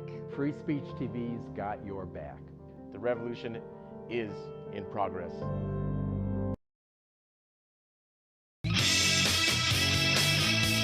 Welcome back. Thom Hartmann here with you, and Bill in Batavia, Ohio. Hey, Bill, what's on your mind today? Hey, Tom. Thanks for taking my call. I was watching the hearings these past few weeks, and it just occurred to me that not all those Republicans could overlook all the bad choices that these people have made and pass them on through. And then it occurred to me that this fear you've been talking about that they have of Donald Trump might be the reason. Oh, it is the reason. Well, I'm just saying that the big reason in their mind is a calculation that he has the veto power, and they want to get their agenda that they've been trying to get through forever in, and if he vetoes stuff, they're not going to have the override votes. I think it's deeper and more visceral. I've absolutely come to this conclusion that these Republican members of the House and Senate are cowed by him. And again, to go back to the Hitler analogy, and you know, unapologetically, by the way, you know, I know Godwin's law says whoever mentions Hitler first loses the argument. I think we can throw that safely out the window now. Safely throw that out the window now. But to go back to the Hitler analogy, there was an opposition to Hitler in the Parliament, in the Bundestag, at first, and that resistance faded really, really quick after he really started consolidating power in 1932 and 33. And by the end of 1933, there wasn't a peep of resistance within his own party, or frankly, the other resistance parties had all basically been shut down or were terrified. Everybody was Sieg Heil, which, by the way, means Hail Victory, which is what Richard Spencer was chanting here with his hand up in the air here in Washington, D.C. the other day. I think that they're frightened, and I think that, go ahead. Well, I agree. And that thing happened very quickly in this party, not the German party, but the Republican Party. Yes. And I think some of the people who aren't scared of him, which there are some that have spoken out not on the record, but they've said that we're going to let him go until we get what we want, and then we're going to, I think somebody even used the term pull the trigger, whatever the heck that meant. And, I think the veto is for the bigwigs of that party. They're thinking we got to keep our people in line until we get our agenda through. Then we'll call him crazy. But see, he's embraced their agenda. They're not worried about him vetoing, a tax cut for billionaires. They're not worried about him vetoing cutting consumer protection regulations on Koch Industries, oil, gas, and coal operations that'll cause more people to die, but will make more profit for the Koch brothers. They're not worried about that because they're being funded by the Koch brothers too. I don't know. He doesn't seem to embrace anything past a minute. Oh, he's out there lying about the voter fraud thing, which is setting up massive voter disenfranchisement. Dropping millions of people off the voting rolls. He's doing it. Well, I know, and that's part of their thing. But I think I think he's increasing his brand, and he could care less about what America does as long as he wins. Yeah. And that's kind of what they're doing. So, which one's the better American? I don't know. Well, it is. Yeah. I believe, I absolutely believe this to be the case. And I know a lot of people in this town do, that Donald Trump only got into the Republican primary in the first place with no expectation of winning the primary. Only got into the primary in the first place because NBC hadn't picked him back up again for Celebrity Apprentice. And he was trying to stick it to them by saying, well, I'll be a big deal. I'll be in the press. You're going to want me. And in fact, he so didn't want to be the nominee that he kept talking like a Democrat. He attacked George W. Bush. He attacked John McCain. And here he is. I mean, it's amazing. Bill, thanks. You're listening to the Thom Hartmann Program. Call 202-808-9925. Back with more of your calls right after this. Stick around.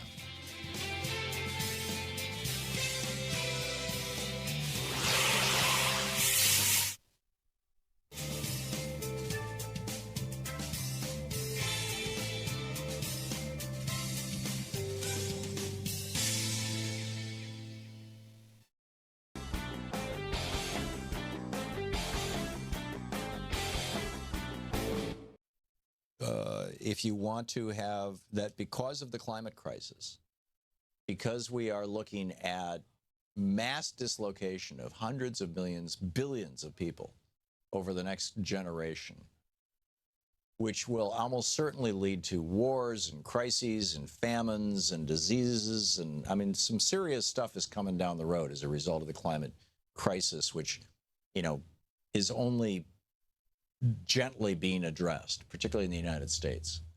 In fact, in the United States, it's, quote, still controversial, which is such nonsense. But in any case, he's saying that the answer is to have fewer children.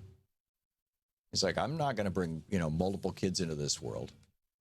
Life is going to be tough. And I understand that. He says a valuable philosophical contribution here is the difference between making people happy and making happy people. He said, when I feed a hungry person or prevent a harm from befalling somebody, I improve a person's well-being. But when I create a person whom I will then feed and prevent from harm, I make a person who will predictably be well off. And in the first case, I add happiness to the world, whereas in the second case, I added happiness by creating a person who will be happy. See the difference? He gets into this whole philosophy thing and says, I would argue that it is more anti-life to prioritize creating new life over caring for or even not harming those who already exist. Now, one of the arguments that people push back against, bioethicists and whatnot who are saying we should have smaller families rather than large is, you don't want to be in the situation of Japan, where the population is aging and there's fewer people for the workplace. Oh, my God. Well, there's an interesting story this morning about how we can kind of generally, broadly expect that over the next decade, we're going to lose about 5% of our jobs simply because automation is getting so much better. Artificial intelligence, robots, what used to take 10, 15 people to make, on an assembly line is now done with one or two robots. What used to take 15 checkout clerks in a supermarket is now done with one person supervising self-checkout machines. And every day this is, the tellers in banks are being replaced by an app on your phone. Increasingly human labor is becoming less important. And so if we're going to have a 5 or 6% decrease in the need for our labor force, do we really want to be growing our population? I think that, an aging and thus shrinking population like Japan has, like Germany has, although Germany's has changed right now because they're taking all these immigrants in from Syria. But, an aging and diminishing population actually drives up the price of labor. It increases the demand for labor, which increases wages, which stimulates the economy from the bottom up, and which produces a positive outcome. In fact, the best example of this is what happened with the bubonic plague in the 1340s, I think it was, or the 1430s, I forget which, but it was back in the day, right? When a third of the population of Europe died from the Black Plague. What happened? A third of the population gone. What happened? What happened was the Renaissance. People went from being serfs, from being the property of the owners of the land on which they lived, along with the land. They went from being the property of people to becoming independent men mostly, but work people, workers. And they were able to set their own wages. And in fact, they started forming guilds, what today we would call unions. The Masons came out of that era, at least in a more modern form.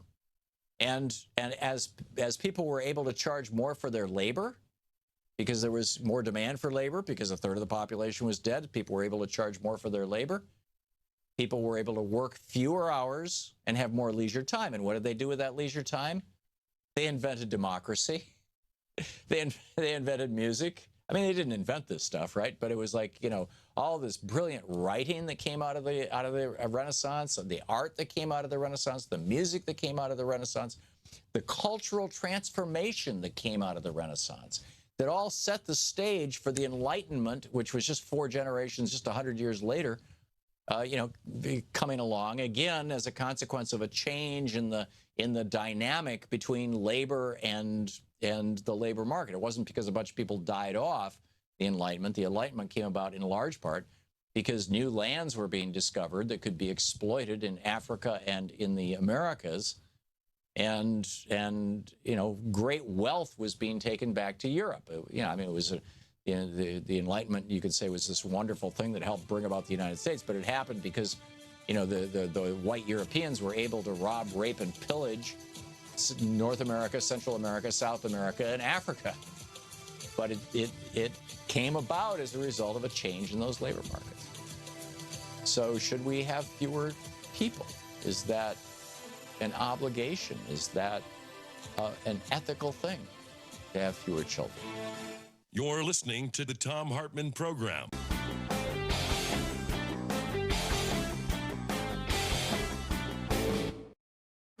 Want to connect with the show online? You can find the Thom Hartmann Program on Facebook, Twitter, and Instagram.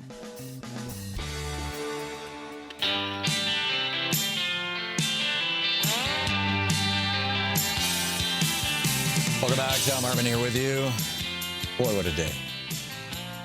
Fascinating. I mentioned the Death with Dignity law that is going into effect here in Washington, D.C. in 2 weeks, and how Jason Chaffetz, the right-wing fundamentalist from Utah, wants to do away with this law so that people who are dying will be forced to die in excruciating pain. Those people who are in, the law only applies to people in that kind of a situation. And I don't get this. Would Jason Chaffetz force his dog to die from cancer or something in excruciating pain? Or would he take it to the vet and say, okay, it's time to put her down? Now, this law does not say that anybody has the authority to put anybody down. And a dog obviously can't say, okay, I want to check out. But shouldn't we at least treat ourselves as well as we treat our pets? I realize it's a very, very, very imperfect analogy because we have will and arguably our animals don't, although I think I could probably debate that. But Michelle in Boulder Creek, California, you wanted to talk about death with dignity, Michelle. What's on your mind? Michelle? Oh, Michelle, I'm going to put you on hold because you got to listen to your phone rather than your TV set. Denise in Calumet, Michigan. By the way, Nate, Michelle is on line 8 if you want to pick her up and figure out what's going on. Denise in Calumet, Michigan. Hey, Denise, what's on your mind today? Well, I can change my topic to death with dignity, as I worked for 40 years as a respiratory therapist. Mm-hmm. And back when I first started, I started when I was 18. Through the years, I've seen so many painful deaths from cancer and from so many different diseases in my lifetime, I can't even begin to tell you. And this person that wants to take that away from people is got to be someone who loves torture. Yeah. Yeah, or torture in the name of God. I mean, it's bizarre. And, when I lived in Oregon when Oregon was debating the death with dignity law. And we in fact, we did a local show. And Oregon passed that law. And a year on, we were still there and we were talking about it. It might have been Washington State. No, it was Oregon. And the story that I found most amazing was how once the death with dignity law was passed, the percentage of people who took their own lives, who were dying, who were otherwise dying, but committed suicide, which had previously been very messy. People would shoot themselves, which just makes a terrible mess. They would do it in ways that they couldn't say goodbye to their family. They couldn't let anybody know, because if anybody knew that somebody was planning on committing suicide, they were complicit in a crime, and there could be very serious criminal penalties. And so people didn't have an opportunity to really say goodbye and go gently into that good night. They instead had to go violently into that good night. And what happened was, and I remember particularly, I had this one person who called into my program who said, I have the prescription, right? This woman had pancreatic cancer, as I recall, and knew that she was going to be dead within 6 months, and got the prescription. And she said, it sits next to my bed, and I'm in pain now. But every day in pain, I look at that bottle and I think, I can make it one more day because I can choose when to go.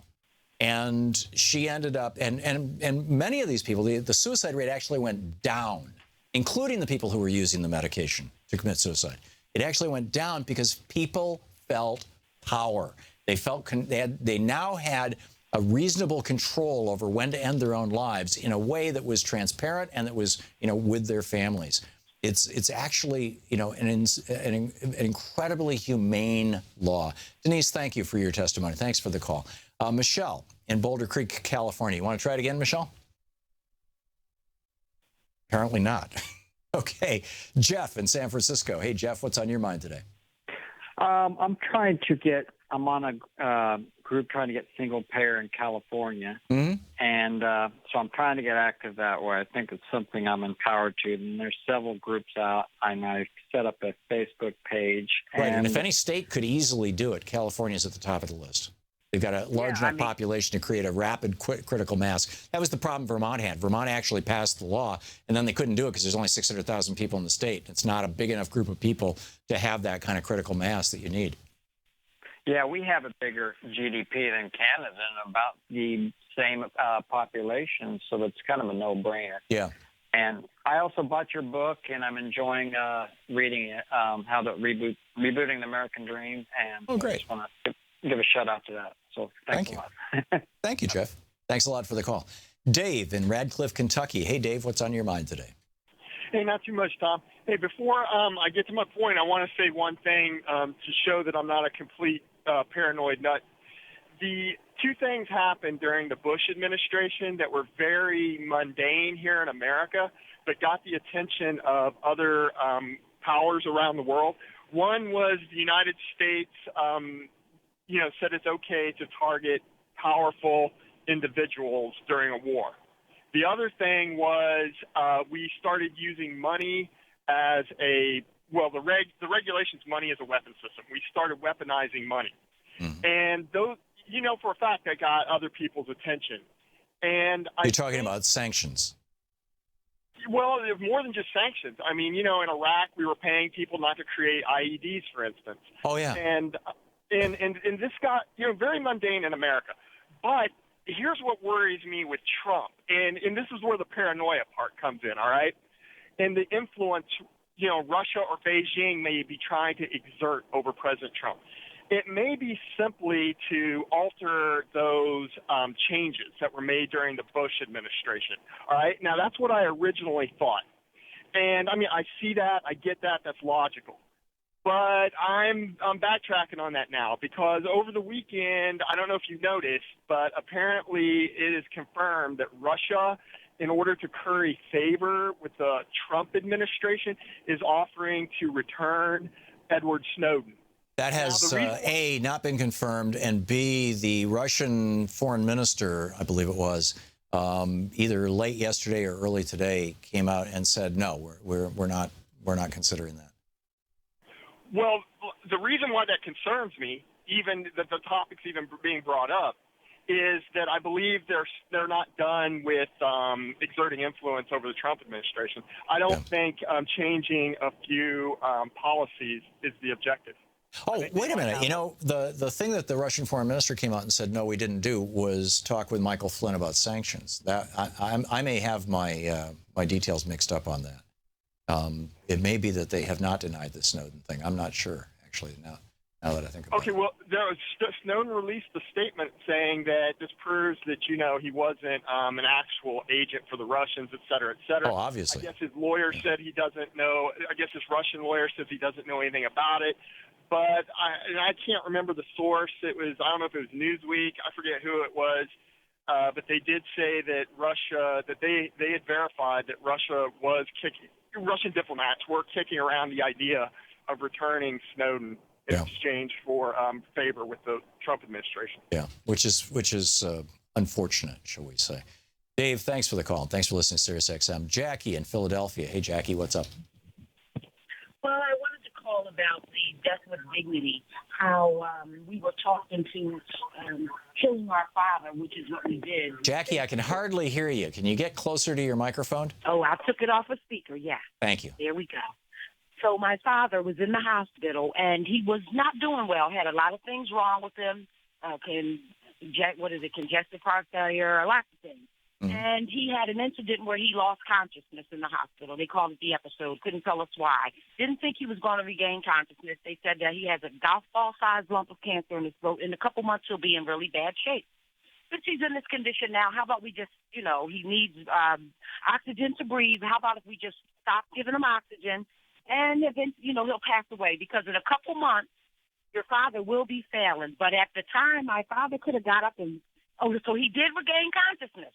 Mm-hmm. He got up and walked out of that hospital, but they still convinced us to turn off his oxygen. Yeah. Well, that's a whole different thing, Jackie. A few more months. That's a whole different thing than the death with dignity thing. The death with dignity thing is that your father would have been given the option of being able to pull his own plug when he wanted to. And by the way, if he had a power of attorney, if he had a living will, he might have pre-authorized them to do that. But those are the exceptions that cause a lot of people to have pause. But if you were dying from cancer, I think that, and you were in excruciating pain, I think you may appreciate this. Perhaps not. Jackie, thank you for the call, and thanks for watching Free Speech. We'll be back. It's coming up on 15 minutes before the hour. We're going to check in with Talk Media News. We'll be taking your calls. And also Eve Ensler is going to be with us at the top of the next hour. Stick around. You're listening to Thom Hartmann. Visit ThomHartmann.com for audio and video archives. Back with more of your calls and the news of the day right after this.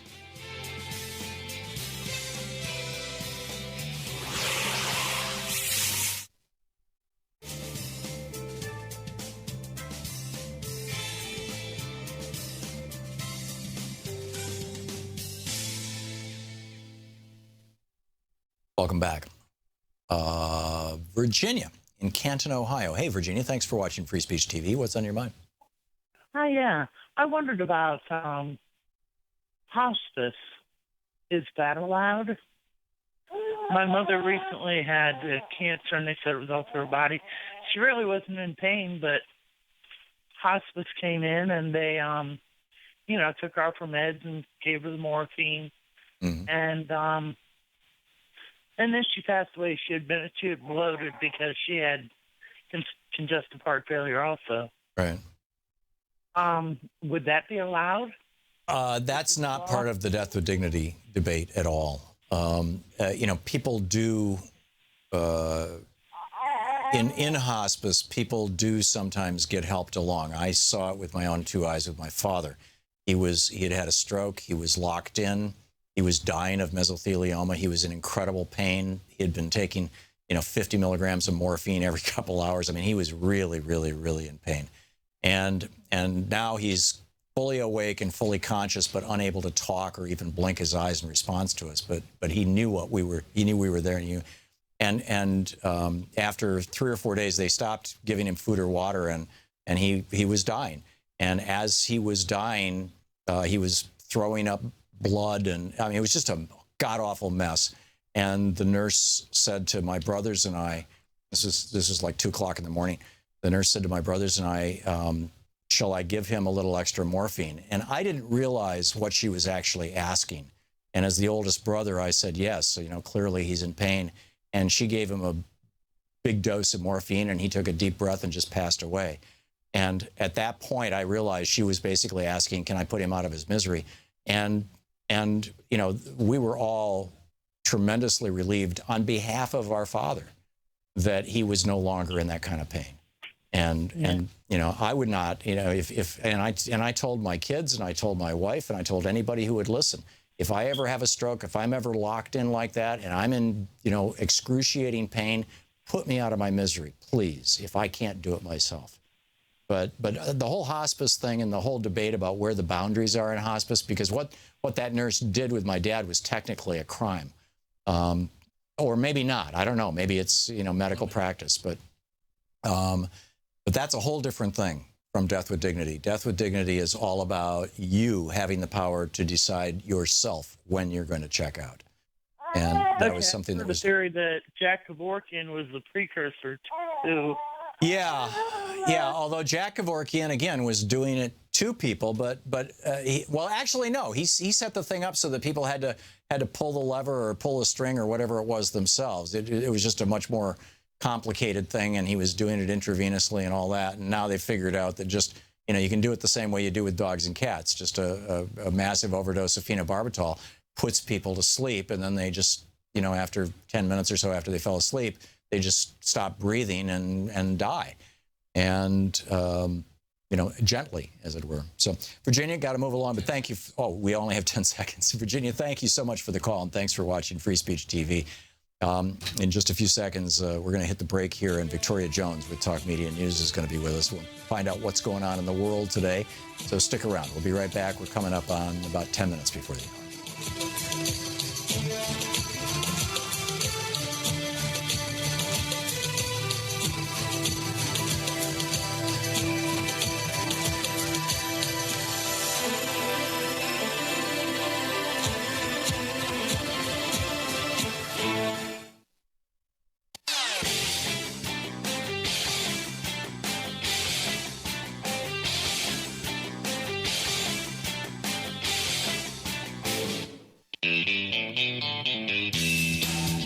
Welcome back. Thom Hartmann here with you. Let's check in with Talk Media News and find out what's going on in the world today. This report brought to you by goatsfortheoldgoat.com.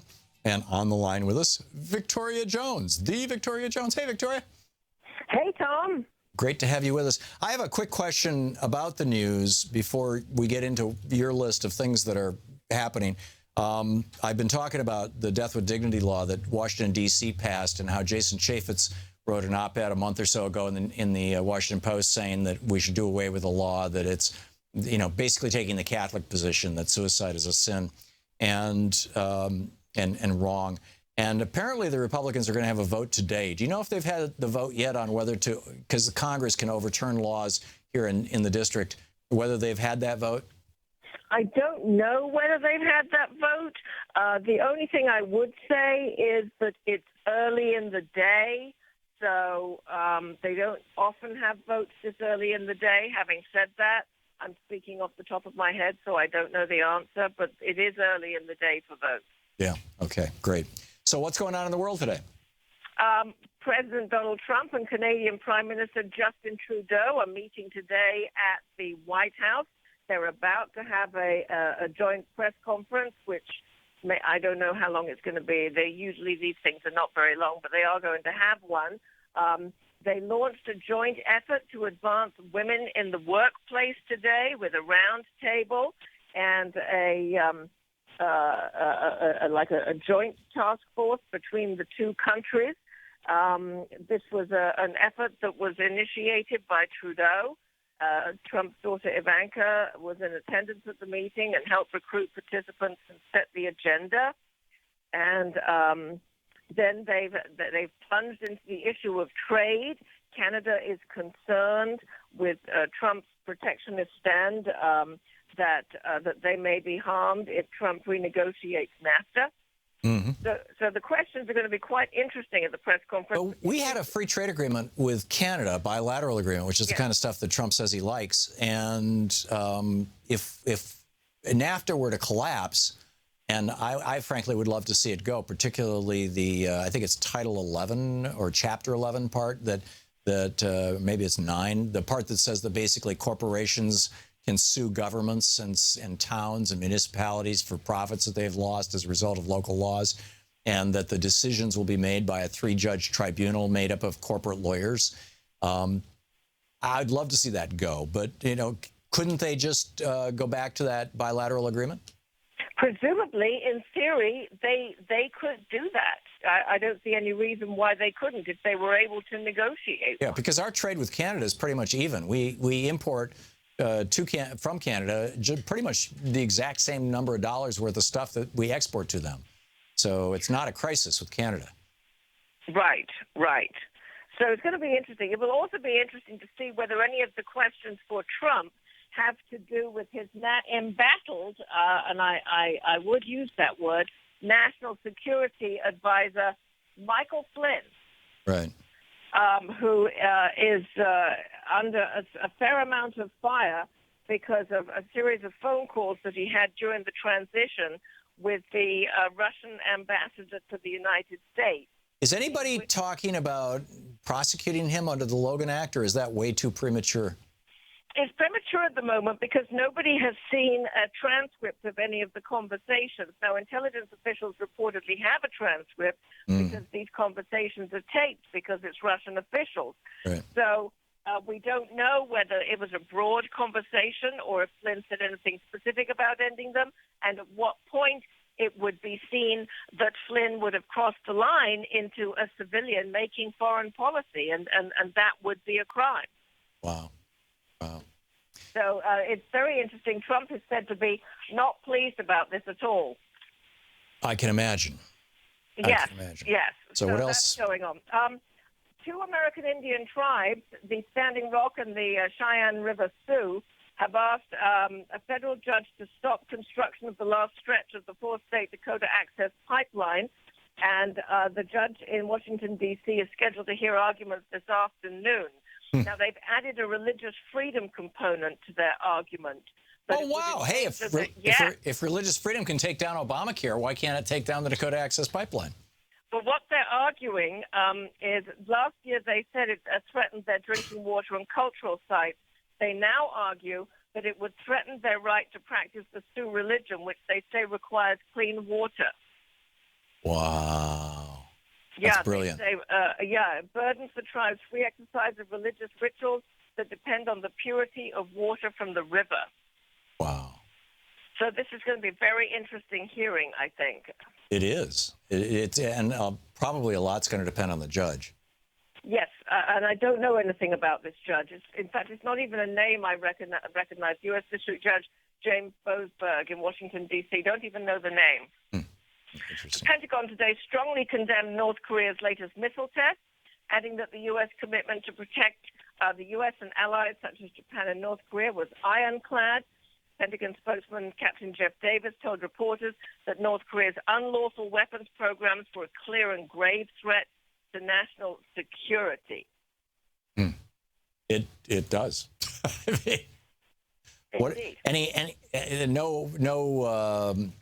I know Donald Trump pretty much avoided discussing it. He mentioned it kind of obliquely, but it looked like he was not going to take the bait.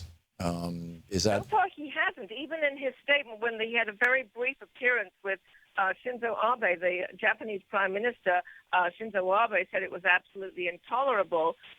Trump said defended Japan, but did not address the missile test at all, and also did not even speak about South Korea in his brief remarks. And he has not so far tweeted about it. Right. Now, he again may be asked about it in the press availability today, so we'll see. I mean, who knows what he'll be asked about. Did Donald Trump really refer to him as Prime Minister Shinzo, or was I reading a spoof site? I don't know. I Okay. mean, I really don't know the answer to that one, and I hesitate to even guess. Okay. What else is it? A lot of nominees up for grabs today in Trump's cabinet, both today and this week. You've got Stephen Mnuchin up to be Treasury Secretary. That vote is likely to happen later today. Meanwhile, Senator Elizabeth Warren is grilling Trump's Labor Secretary nominee, Andy Puzder, ahead of his confirmation hearing Thursday. She sent a 28-page letter to the fast food CEO today with 83 questions that included queries about his opposition to minimum wage laws, his company's history of labor and discrimination lawsuits, and his potential conflicts of interest. And she said things like, your company's record of prolific labor law abuses and discrimination suits, the most of any major burger chain, gives me great pause given that as labor secretary you'd be charged with enforcing these very laws. Right. Yeah, it's going to be interesting. Although we've seen this movie before. We saw it in the 1980s during the Reagan administration. Victoria Jones with Talk Media News. Thank you, Victoria. Thank you. Great talking with you. We'll be back. Eve Ensler is going to be with us, the feminist activist, playwright, best known for the vagina monologues. Stick around. She's going to tell us about 1 billion rising. You're listening to Thom Hartmann.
The Thom Hartmann Program is brought to you in part by the Aiden Forecast, an investment newsletter with weekly updates of leading market indicators and a monthly deep dive into what the details of the economy and the markets mean for investors and retirees.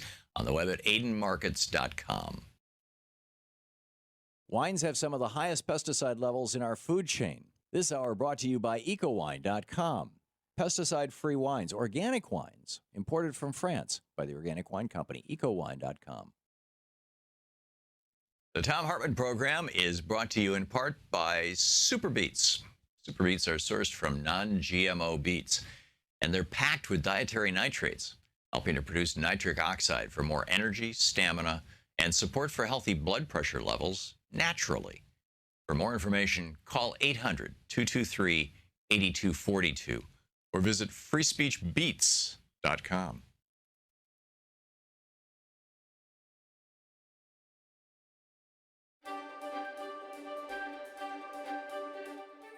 And welcome to the Thom Hartmann University Book Club. Today we're reading an excerpt from Robert Wolfe's book, Original Wisdom, Stories of an Ancient Way of Knowing.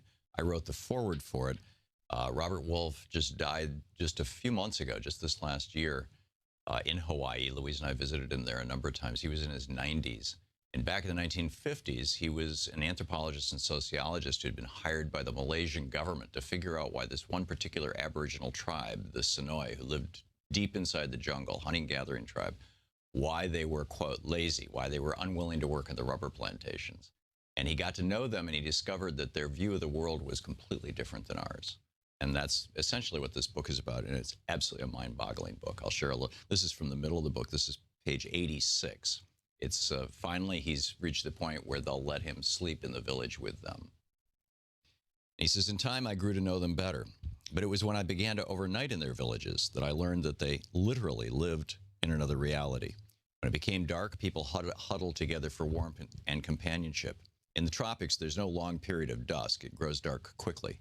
The air would become cool, and people would move closer together, reaching out, touching a neighbor, perhaps holding hands. Women might run their fingers through the hair of the person sitting next to them.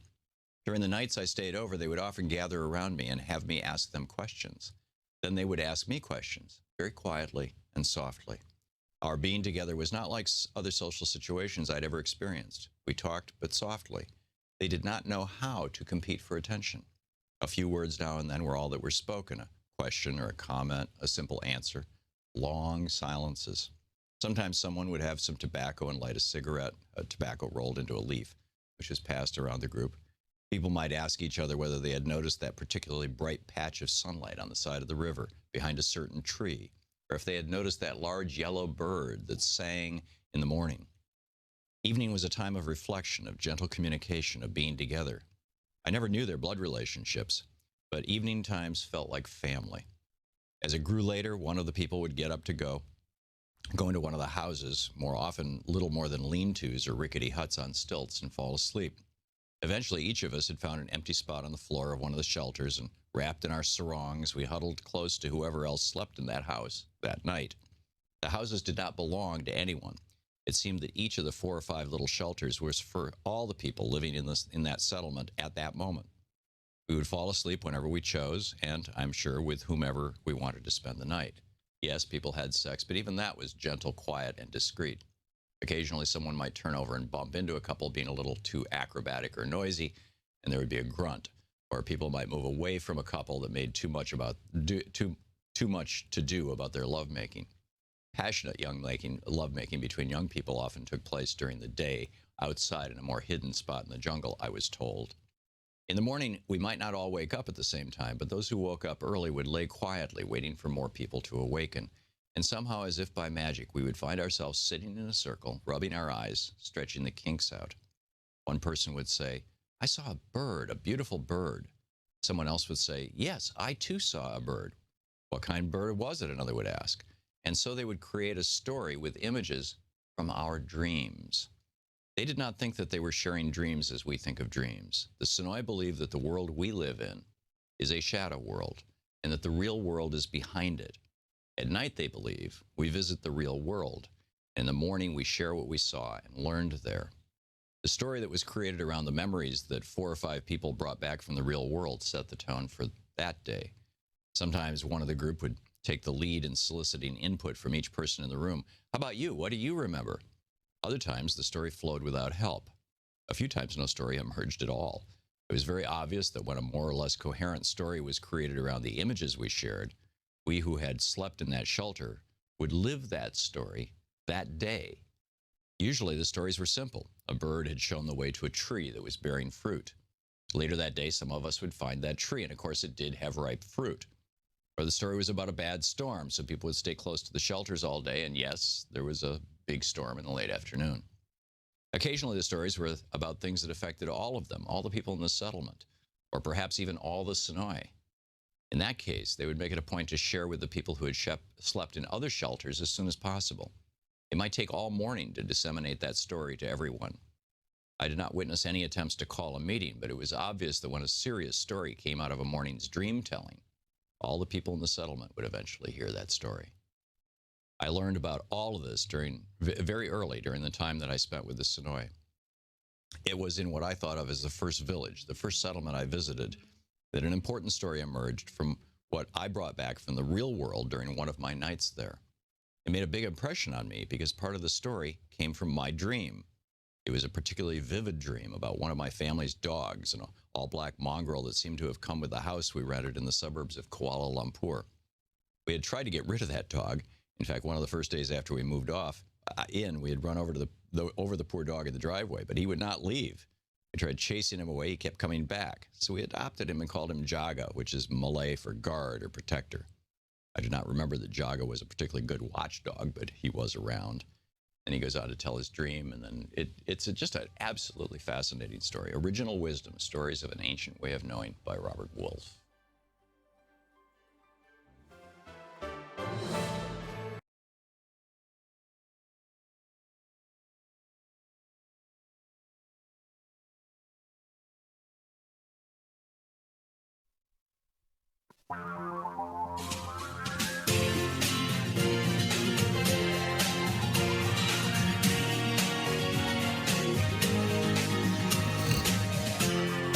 This is the Thom Hartmann Program. Welcome back. Thom Hartmann here with you, and super pleased to have on the line with us Eve Ensler. She is the feminist activist, playwright, best known for the Vagina Monologues, and she's got a new project here. Eve, welcome to the program. Thank you. Thrilled to be here. Thanks for joining us. Tell us about 1billionrising.org and vday.org. Yes, with pleasure. 1 Billion Rising is a global mass campaign to end violence against women and all the forms of violences that intersect with that, whether it be racism or climate change or economic inequality. And every year, 200 countries rise. This month, usually on February 14th, so some have already risen this weekend, and they'll be rising till March 8th. Rise and they dance at their various local places to demand various forms of justice, using dance as a form of protest. And this year we are seeing thousands and thousands of risings happening, I think really being escalated by, in this country certainly, the election of our predator-in-chief, and throughout the world with the rising tide of fascism, with the rising tide of immense poverty and climate crisis. We're seeing an incredible outpouring this year. And on February 14th at 6 to 9 o'clock in Washington Square Park, we're having a huge artistic uprising with amazing performers from Michael Cunningham to Stacey Ann Chin to a gospel choir to Kate Clinton to Justin Vivian Bond. It's going to be an amazing event, and we hope everyone will come out because we need to find our hope. We need to find our vitality. We need to be in our bodies. We need to find our revolutionary spirit that we need to continue this resistance. That's remarkable. Is the movement, in your mind, focused on our so-called ruler of the U.S., our SCROTUS, Donald Trump, or is it a more general pushback to the whole hard right movement that has captured, with billionaire dollars by and large, captured the Republican Party and moved them, lockstep, goose step in with him? Well, I think it's impossible to separate, for example, violence against women now from any of the things you've just described. I mean, we're going to have... Well, he's sort of the poster boy for it, is he not, in some ways? Yeah, he's kind of the... Well, look, he's not only a self-confessed sexual assaulter, accused rapist, accused sexual harasser, but he's surrounding himself with people like Stephen Bannon, who has charges from his own wife for beating her, and Boozer, who's beaten his own wife. I mean, he has really ushered...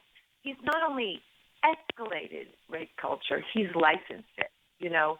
And I think the predatory mindset of this current regime, whether it's predation that is going to be exploitative towards women's bodies, or going to rape the earth for escalation and extraction, or the deregulation we are seeing in every direction of things that were protecting laws, protecting rights, protecting immigrants, protecting, you go down the list.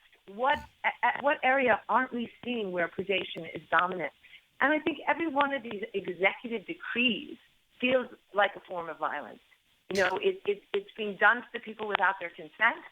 It's being done to the people to punish, it feels like. It feels cruel. It feels inhumane. And it certainly doesn't feel like any America, any of us have ever been dreaming of. We're talking with Eve Ensler about these websites, 1billionrising.org and vday.org. I also want to say one other thing. We have teamed up with a wonderful woman named Valerie Carr and Reverend William Barber and the Love Army and the Women's March to really ignite this new campaign called Revolutionary Love, which is going to be starting tomorrow as well. And that's the hashtag. Eve? Shit. Eve? Whoop.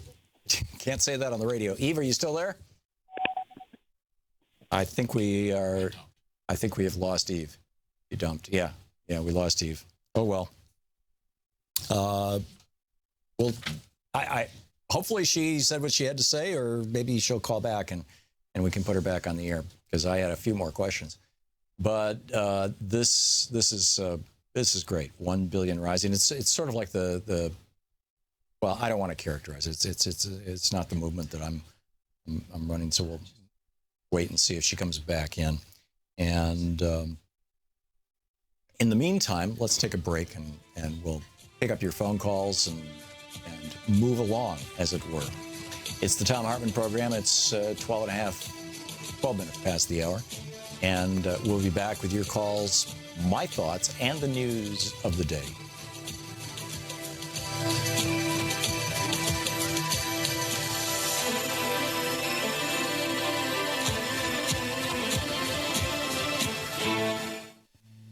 This is the Thom Hartmann Program.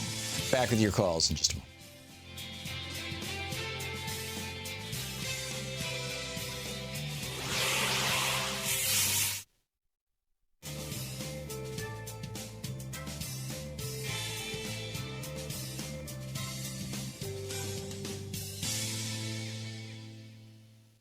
And welcome back. Let's see here. Lee in Veronia. Is it Veronia, Oregon, or Veronia? Vernonia. It's Vernonia. Veronia. Great. So what's up, Eve? Or Lee? Vernonia. Yeah. That's okay. My husband, I wanted to talk about the death with dignity and hospice as they combine. Mm-hmm. Because my husband always said he would use the death with dignity process if he knew he was dying and would be losing control of his own future, mm-hmm. or his own end. Yeah. But he developed Alzheimer's, mm-hmm.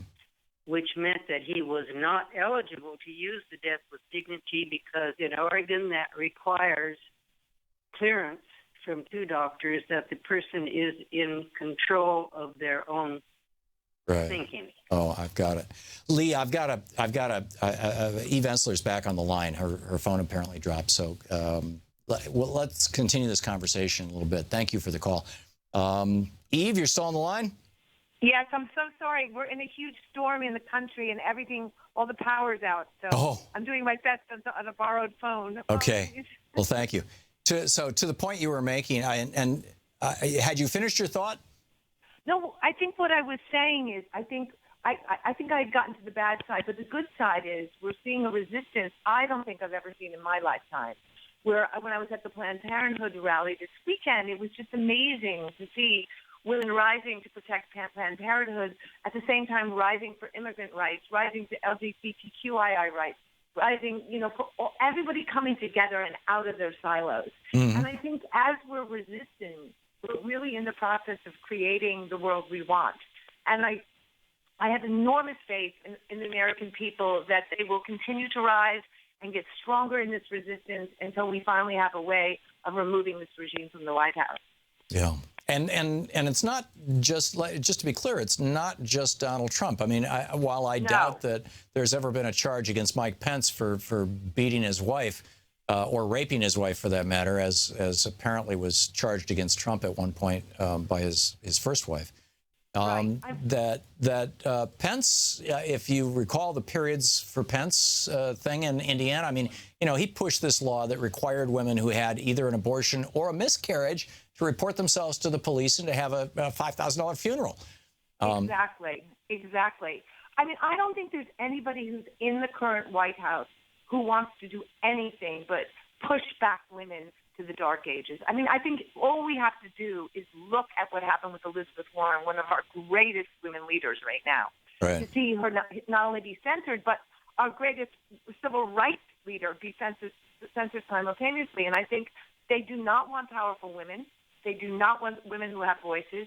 Their dream is to push women back so they have no choices in any direction, so they have no autonomy over their body, so they are not in leadership positions.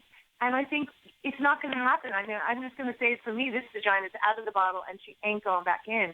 And everywhere I have been, whether it's the Women's March or every demonstrations I've been at, I am seeing, and what we're seeing in V-Day this year, which is, the productions of the Vagina Monologue, I mean, we are seeing a resurgence. There are over 700 places doing the performance this year. And in the red states as well, where women are finding each other and galvanizing and finding a way to rise up and resist. That's marvelous. Eve, we're out of time, but thanks so much for what you're doing and for being with us today. And tell everyone to come on Tuesday night, 6 to 9, Washington Square Park. Will do. Thank you, Eve.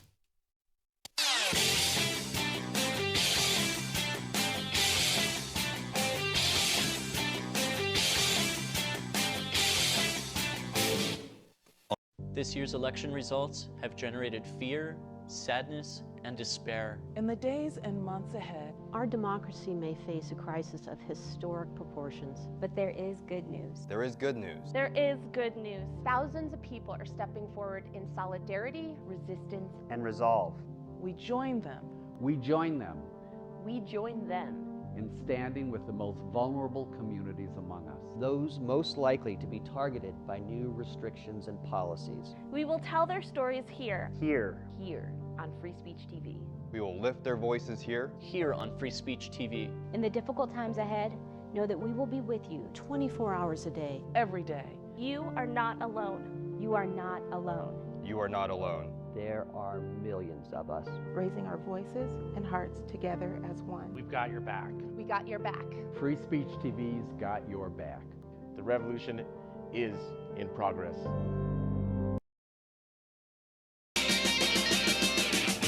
Welcome back. Thom Hartmann here with you and Michelle in Boulder Creek, California. Hey, Michelle.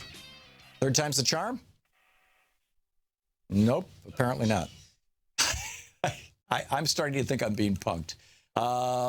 Carrie in Oceanside, California. Hey, Carrie, what's up? Hi, Tom. Thanks for taking my call. Sure.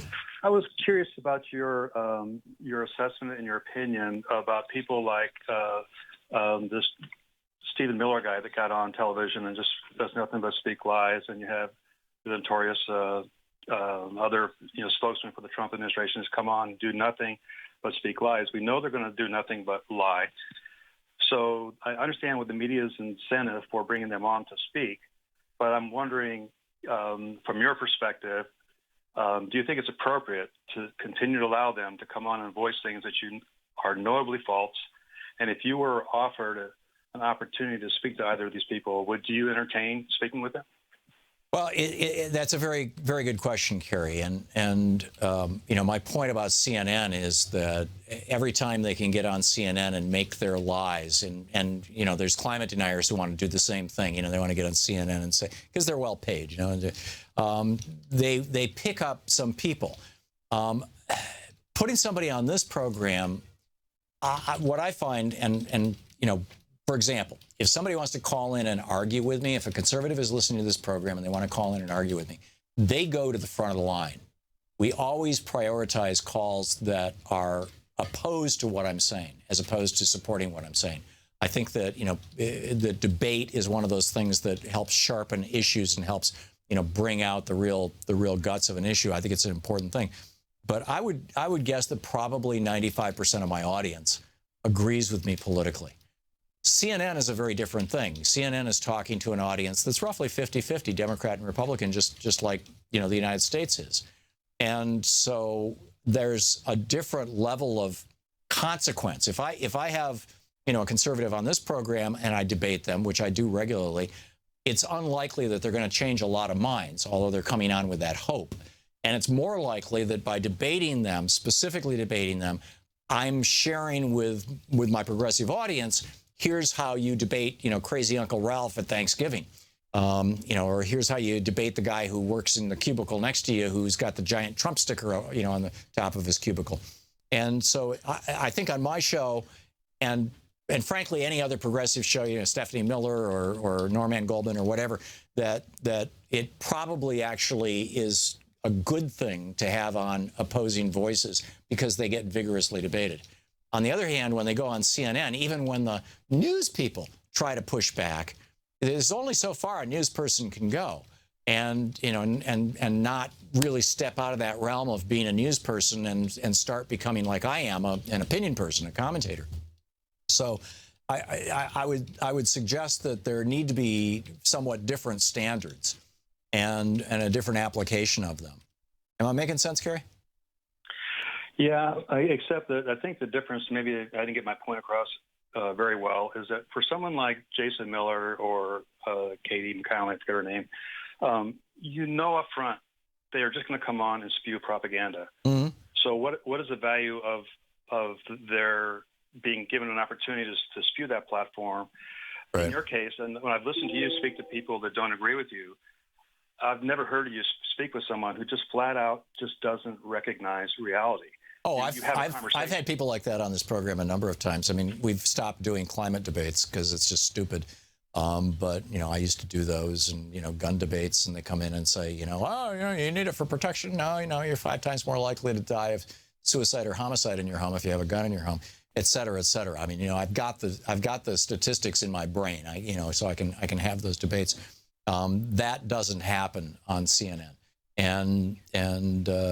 So, I think they're different venues, but I get your point, and it's a good one. Carrie, thanks for the call. Brenda in Atlanta, Georgia. Hey, Brenda, what's up? Hi, Tom. I thank God for you every day.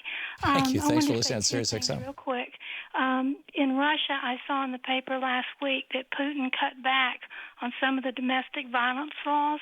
It wasn't Putin. It was the entire parliament. This thing passed with 90% of the vote. Right. And that some people aren't aware of that, but it was kind of the conservative right there that convinced that to occur. And the other thing is, my daughter, when her child was born, it was almost, either one of them might make it. She had a choice to say, I want my child to make it. Luckily, they both lived, but that was her choice. She also died of Lou Gehrig's disease. And she had a choice to live when many people thought she should go off the vent. Right. But it still was her dignity as a human being in both cases to have a choice. Right. And that's what the death with dignity laws do, is they provide you with that choice. And people, until they're in that situation, they really don't know. You're right. You're absolutely right. Brenda, thank you so much for all you do. You're welcome. Thoughtful and compassionate perspective. I really appreciate it. Paul in New York City. Hey, Paul, what's up? Hey, Tom. What's on your mind? Hello? Yeah, you're on the air, Paul. Can you hear me? Yep, just fine. Okay, you had a woman on recently, just a minute ago, named Eve. Yeah, Eve Ensler, right? the actress. And he was talking about, marching, for women, for women's rights, and for, I guess, equality, and for,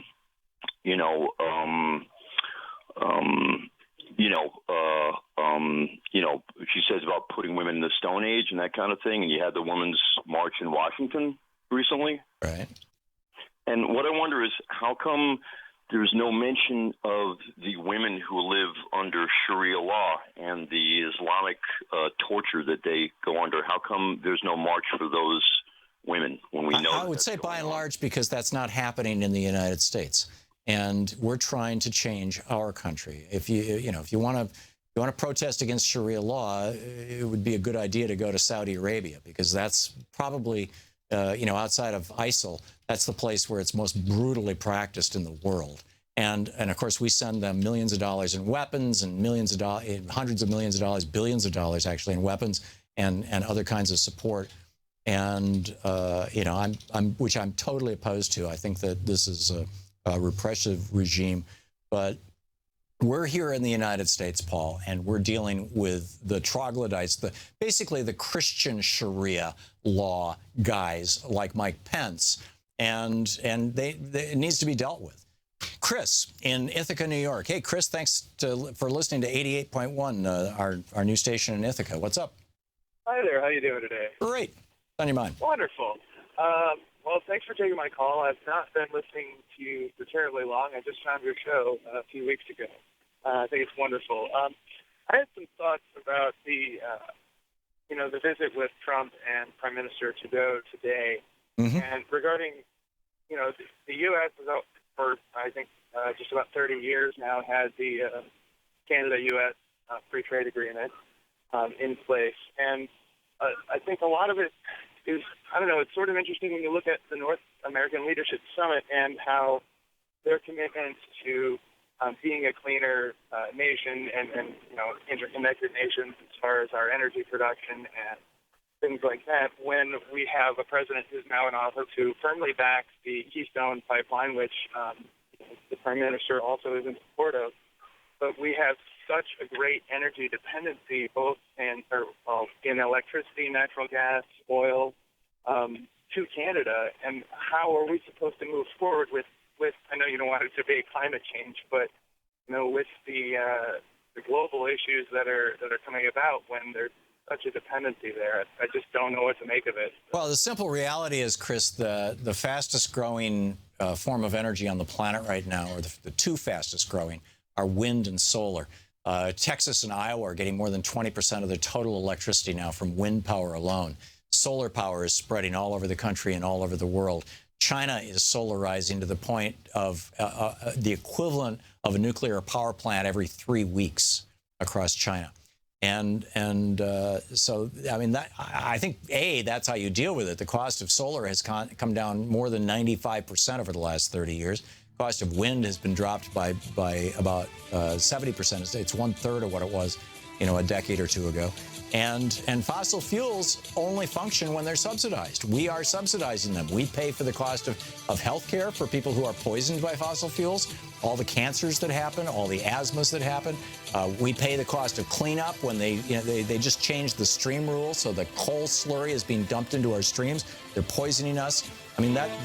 You're listening to the Thom Hartmann Program. Call 202-808-9925. So the way to push back against dirty fossil fuels is to move to clean renewables. It's very, very straightforward. We'll be back with more of your calls after this.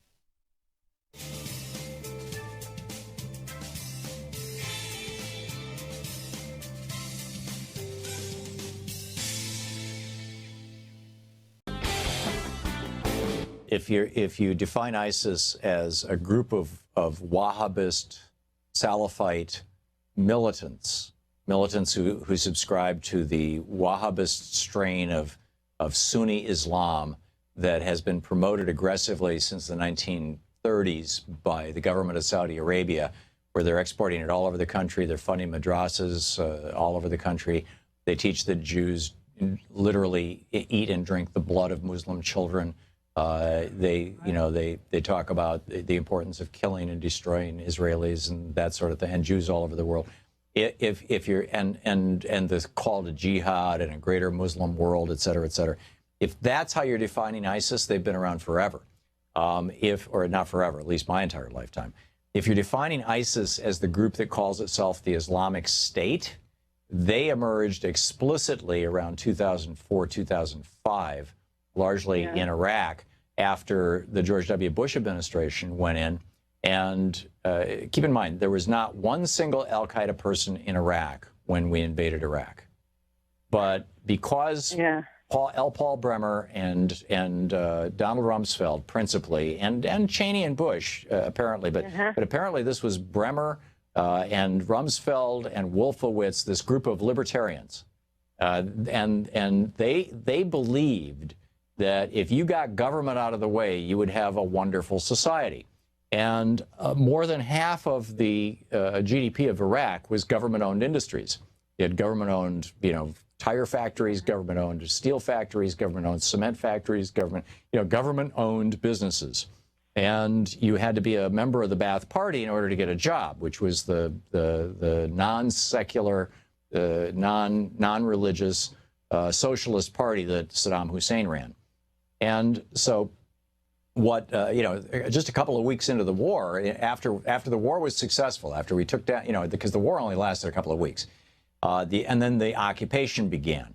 And when the occupation began, Bush sent L. Paul Bremer over to Iraq, and they shut down all of these government-owned businesses, fired everybody. They shut down the Iraqi army, which was 500,000 men, and it was the largest employer in Iraq. And you had to be, again, a Ba'athist Party member to be in the army. They shut that down, and they did something called de-Ba'athification. In other words, they said if you're a Ba'ath Party member, which was all Sunnis, and which ran from the intelligentsia and the professional military, people working in hospitals, all the way down to the street sweepers. If you're a Ba'ath Party member or ever have been, you may not be employed again. And so, and we're shutting down these government industries, or you may not come back into the Iraqi army. And so the consequence of this was you had millions of men, young men, who were suddenly unemployed, who had weapons abound, and were seriously PO'd. And they cut all the government programs. Saddam Hussein had a program that was similar to our Social Security that took care of people in old age. It was a fairly generous program. We did away with that. Saddam had a program that was the equivalent of food stamps, the subsidized food for people of low income. We did away with that. Saddam had a program of national health care. We did away with that. Saddam had a program of free public education, including college. We did away with that. And the theory was, when we did away with all of this stuff, that now Iraq is a clean slate and the libertarian experiment can proceed, and government and corporations and billionaires from all over the world are going to flood into Iraq, or indigenous Iraqis will emerge who will create a flourishing new economy, and we will prove that libertarian ideology is right. And instead what happened was chaos. And out of that chaos came al-Qaeda. And then out of the al-Qaeda group, al-Qaeda came in, but a lot of these Sunnis just said, okay, screw that. I'm with al-Qaeda now because I'm no longer with Saddam Hussein, or I just no longer have a job. And then al-Qaeda, you had these internal divisions in al-Qaeda, and one of them was Anbar al-Awlaki, as I recall. And he started what became ISIL, the Islamic State in the Levant, or the Islamic State originally it was called the Islamic State in Iraq and Syria. And that was in 2005, with the explicit name. In 2006, they started becoming a real force. And by 2008, they were, they had a presence in 4 countries. So, and this was all before Obama came along. So, Trump and the Republicans are engaging in some radical revisionist history. There would be no ISIL unless if George W. Bush had not lied us into the war in Iraq. It's just that simple. George W. Bush created ISIS. Wouldn't that be considered war crimes? I mean, when you think about all the stuff that he did, what you just described, and then all the men and women that were killed from our country, plus all the men and women that were killed from their country, and then all the veterans that you're talking about not too long ago, how many are killing themselves because of what's been going on now in Afghanistan, and it's all related. To me, George W. Bush is a war criminal. I mean, they're still looking for 90-year-old Nazis, which they should. well, why are we letting George W. and all his cohorts get away with what they got away with? Well, the answer to that question is a whole nother rant, but we are letting them get away with it. And Vince Bugliosi, who just died a few months ago, wrote a brilliant book called The Prosecution of George W. Bush for Murder, which was turned into a movie. I recommend them both to you, Laura. Hey, want to hear that clip again? Subscribe to the Thom Hartmann Program on YouTube to see all your favorite show highlights.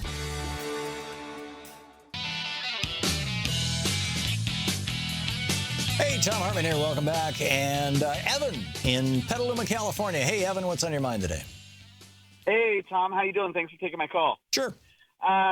Just real quick, this weekend I was inspired by the groups that are going out and protesting at town halls and whatnot. So I signed up for one of the local groups here through Indivisible Guide.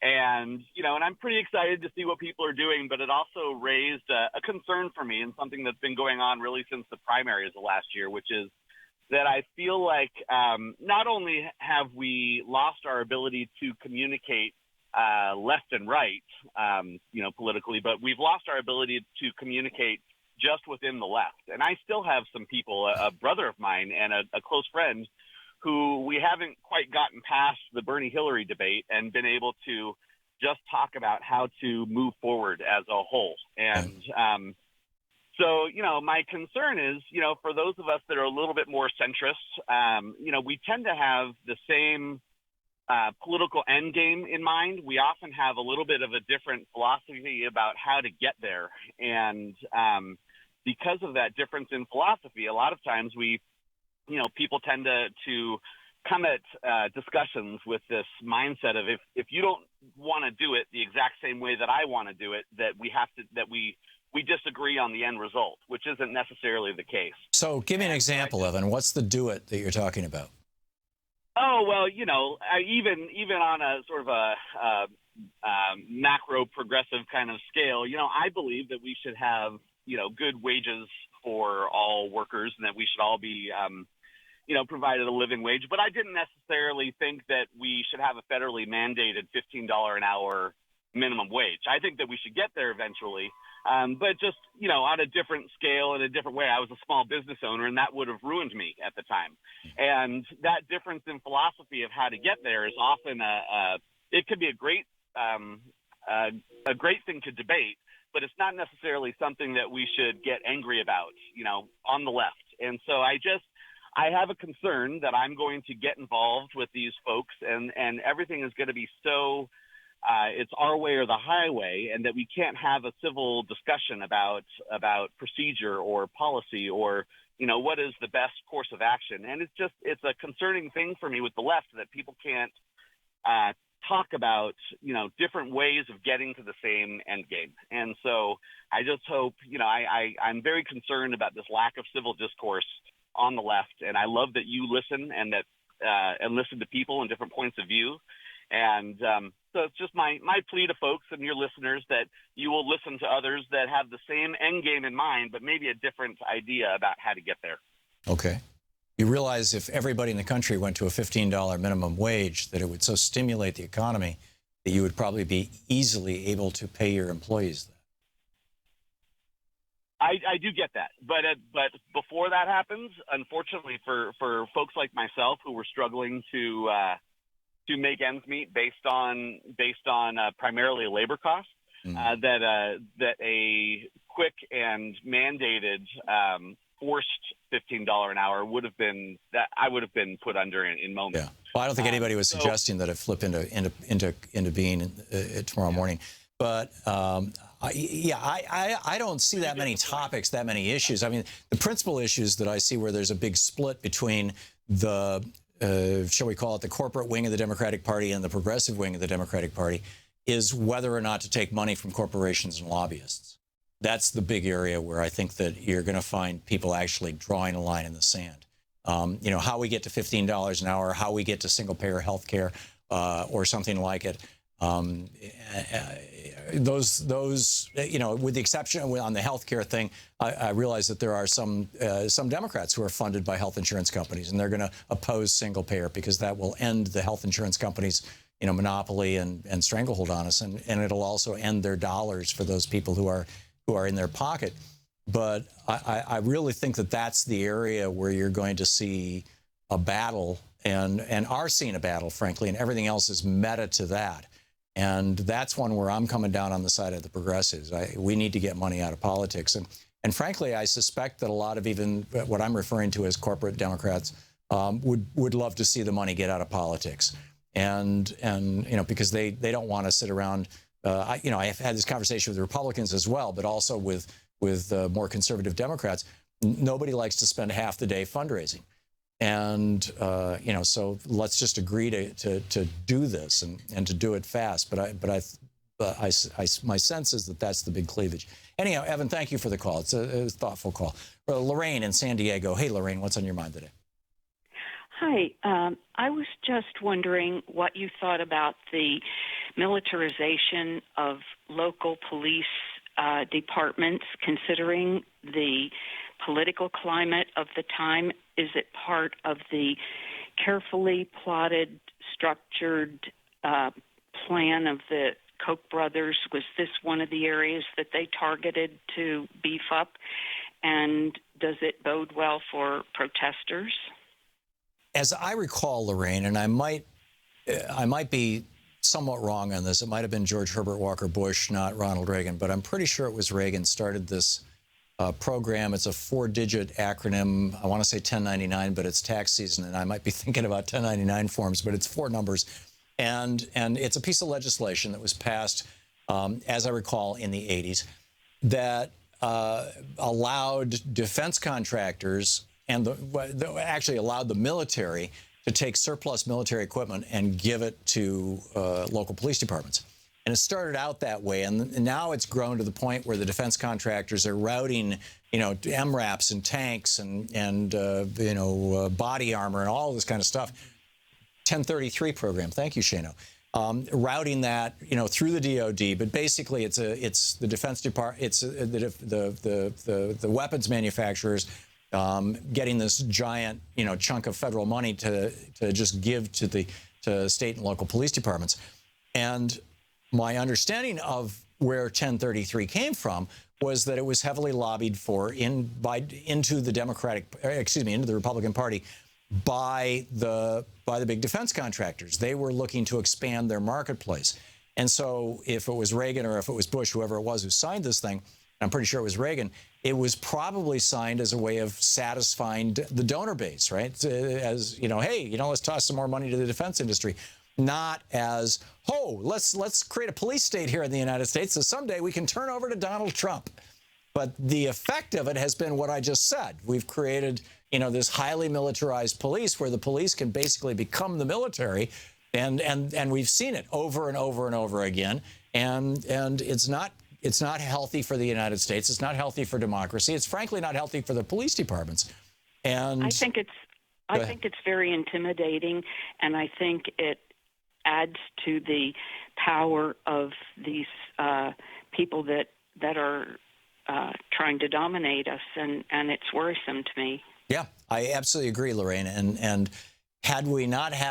if we didn't have Republicans controlling the House, the Senate, and the White House, I'm guessing that program would be scaled back considerably. I know there was considerable pressure in the Obama administration to make that happen, although they were unable to get it through Congress after the first 2 years. And that the 74 days that they had a filibuster-proof Congress, they just threw everything into health care reform, which was great. I mean, it saved literally tens of millions of lives since it's probably over 100 million lives since it started. But under the Trump administration, I'm guessing we're going to see more of this, which is concerning. Lorraine, thanks for bringing up a really important topic. David in Ketchum, Idaho. Hey, David, what's on your mind today? Yes, it's about 12:50 in Idaho, and I'm just hearing this thunderous silence about from Trump about the dam that's about to break in California. And where's his leadership? Where's anything? I haven't heard anything about a statement about emergencies, any of this stuff. Yeah, I have a feeling if this was happening in Louisiana, he'd be all over it. But who knows whether the Trump administration is going to choose to politicize a natural disaster that may or may not happen, but is, you know, we've got over 100,000 people now evacuated downriver from that dam. Whether they're going to choose to politicize it, you know, because California's a liberal bastion or California's not going along with, you know, his agenda or not, I don't know. But if that's the case, it would be a terrible thing. David, thanks for the call. John in Tucson, Arizona. Hey, John, what's on your mind today? Hey, Tom. Yeah, so I just wanted to bring up a point about capitalism in general. I'm taking a Noam Chomsky class right now at University of Arizona. You said capitalism in general? Yeah. Okay. I'm taking a class right now with Noam Chomsky. He's teaching a class at U of A this semester for some reason. I guess he's like a snowbird. Yeah. And so that's one of the topics we're talking about right now. Mm-hmm. Something you said that really stuck with me is like we live in a society that is more of a socialism for the rich and extreme capitalism for the poor. Yep. And like what he meant by that and is like that think of all the subsidies and stuff that we have to give out for the big oil companies, the big pharmaceutical companies. So we're really, and a lot of them don't pay taxes. They store their money overseas, all this. Right. And the biggest subsidy, by the way, is the massive extension of patent and copyright laws. Yeah. Yeah. And so it's really when people kind of shy away from socialism, or in a sense, they're not really understanding really what how like the destruction of capitalism. Like just look at the wealth inequality that we have right now. Something's clearly wrong with the system that we live in. Right. And you can keep trying to fix all these little problems that you run into along the way, but until you address the problem that the corporate, capitalistic, neoliberal policies that we have in this country. You're right. And that wealth inequality, by the way, makes the economic system more fragile and more vulnerable to a crash. So, John, thank you. An important point. Great to hear from you. You're listening to Thom Hartmann. Visit ThomHartmann.com for audio and video archives. We'll be back with more of your calls right after this.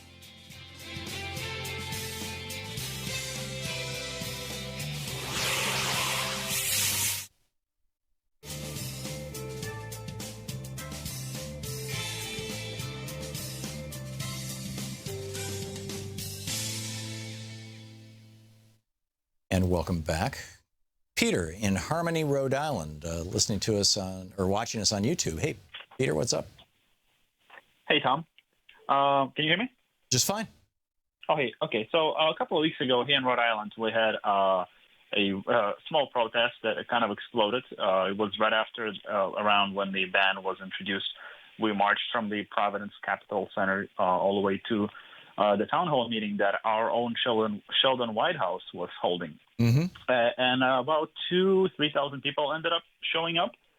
And he had no idea how many people would show up. He only had about 200 people inside the school. We stood out there waiting for him for a couple of hours. He eventually came out. So it was about a 5-hour protest. We wanted him to explain to us why he voted for General Mattis and stuff like that. He tried to wheedle his way out. Yeah, I saw the video of it. He seemed to have a come to Jesus moment right about the middle of it. Yes, that he said, he was, Mattis wasn't a Trump guy. He was a Rubio guy. Anyway, and I was actually there, standing right in front of him, and I have videos and stuff like that and voice.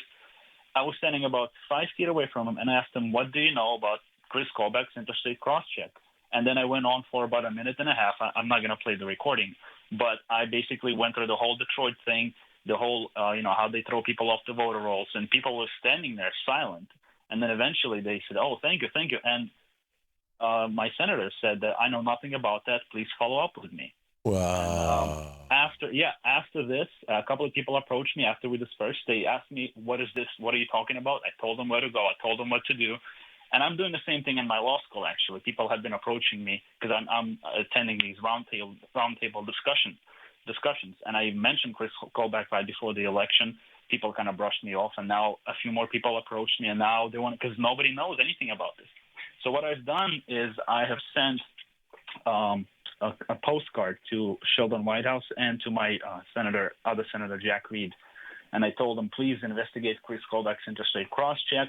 2018 is coming.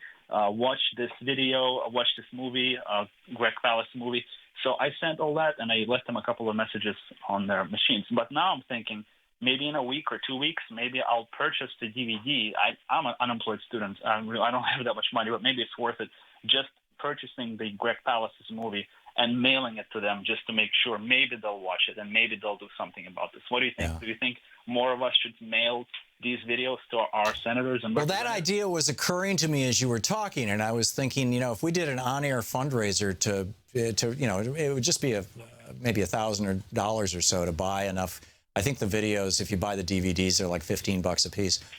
To buy enough to give to all 535 members of Congress.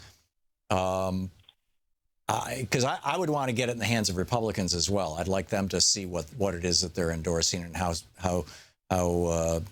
sketchy it is, shall we say. Mm-hmm. And but then I was thinking, okay, would I have to create a nonprofit? Could I run it through this company? Would I, and I don't have a staff person who can address the envelopes, and 535 envelopes is a lot. And would they actually watch it? And really the way to do it would be to get people to go to the offices of members of Congress.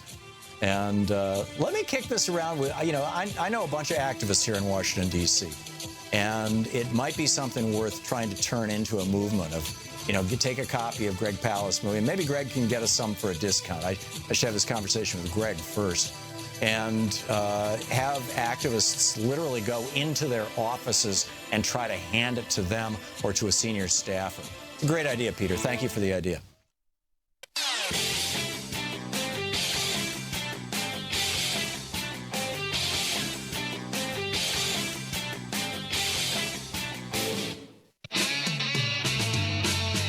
Welcome back. Thom Hartmann here with you. Julie in Roanoke Park, California. Hey, Julie, what's on your mind today? Hi. I've spoken to you once before, but I needed to call you because about Sharia law in the United States. Mm-hmm. I don't know. Are you familiar with Ayaan Hirsi Ali? No, I'm not. Okay. She's a fellow at Harvard University, John F. Kennedy School of Government, mm-hmm. and she's from Somalia. She's mm-hmm. written 3 fantastic books, and in all 3 books, she says, America, wake up. Female circumcision is happening on dining room tables all across America. Yeah, and this is something that I understand that. And it's almost entirely within the immigrant communities who have come from communities where this is the norm.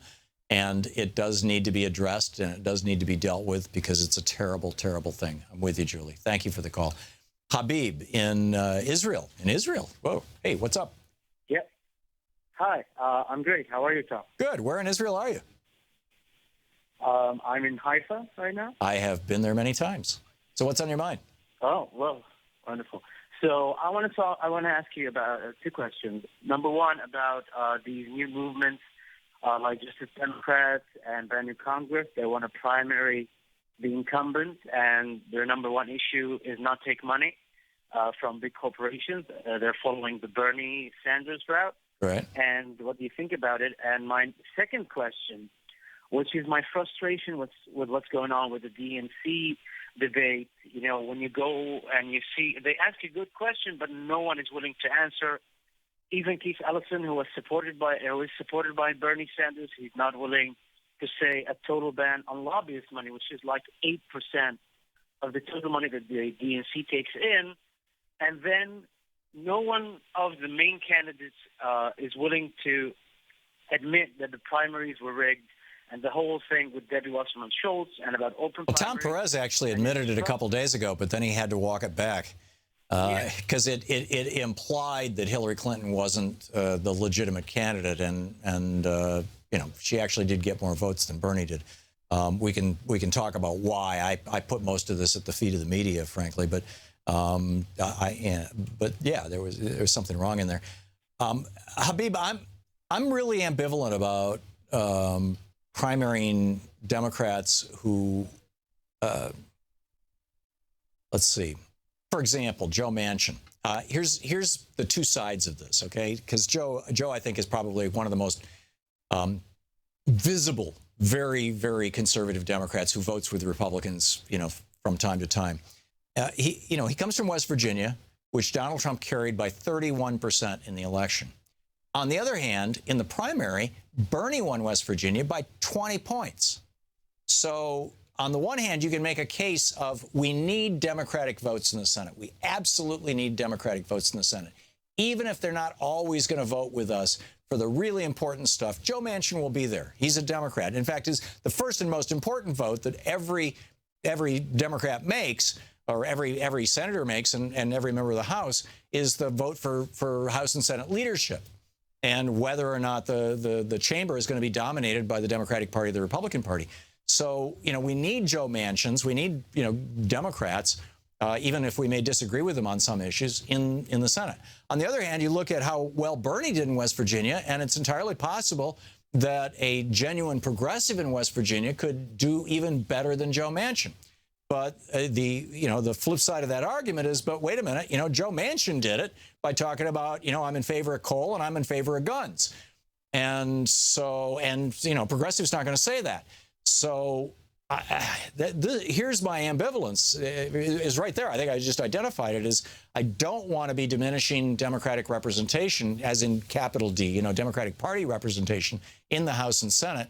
And primary challenges tend to do that. They tend to wound candidates, unsuccessful primary challenges.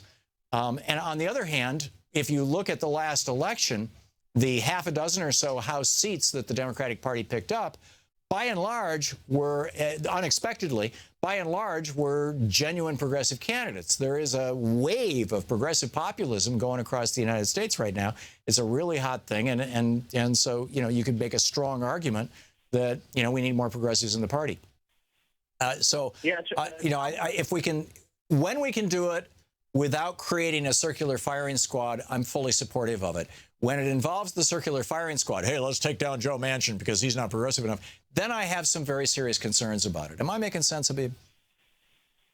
Yeah, but again, when Bernie was polling against Donald Trump on the night of the election, it was about 10 points, the same margin that Ronald Reagan won 49 states. So you can make the argument that even if you put a progressive instead of Joe Manchin, and he doesn't talk about coal, but he talks about jobs and income inequality and money in politics, a lot of people would listen to him, especially if he's local from West Virginia. That's my point. That's my point. I can make a strong argument that a genuine progressive has a better chance of winning in West Virginia than a Republican or a conservative Democrat. And I believe that to be true, but I'm not from West Virginia. And I'm not, and actually one of our producers is, Troy grew up in West Virginia, and he shares that perspective. He believes that to be the case too. But I'm very worried. The Democratic Party is so tenuously hanging on to power right now. And, the argument is easily made. That's the consequence of basically 25 years of the Democratic Party going neoliberal, going conservative, going, let's take corporate money, let's get in bed with lobbyists, and people are sick of it, and they want to go back to FDR kind of politics in the Democratic Party.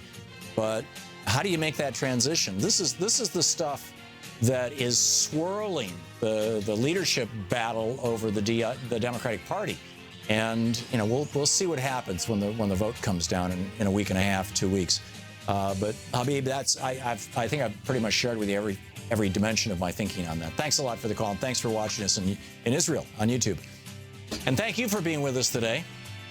We'll be back tomorrow, same time, same place. And in the meantime, don't forget, as our last president, our real president, used to say, because democracy isn't a spectator sport. Yeah, and Bernie said it too. Tag, you're it. We'll see you tomorrow. You've been listening to Thom Hartmann. For audio and video archives, visit thomhartmann.com.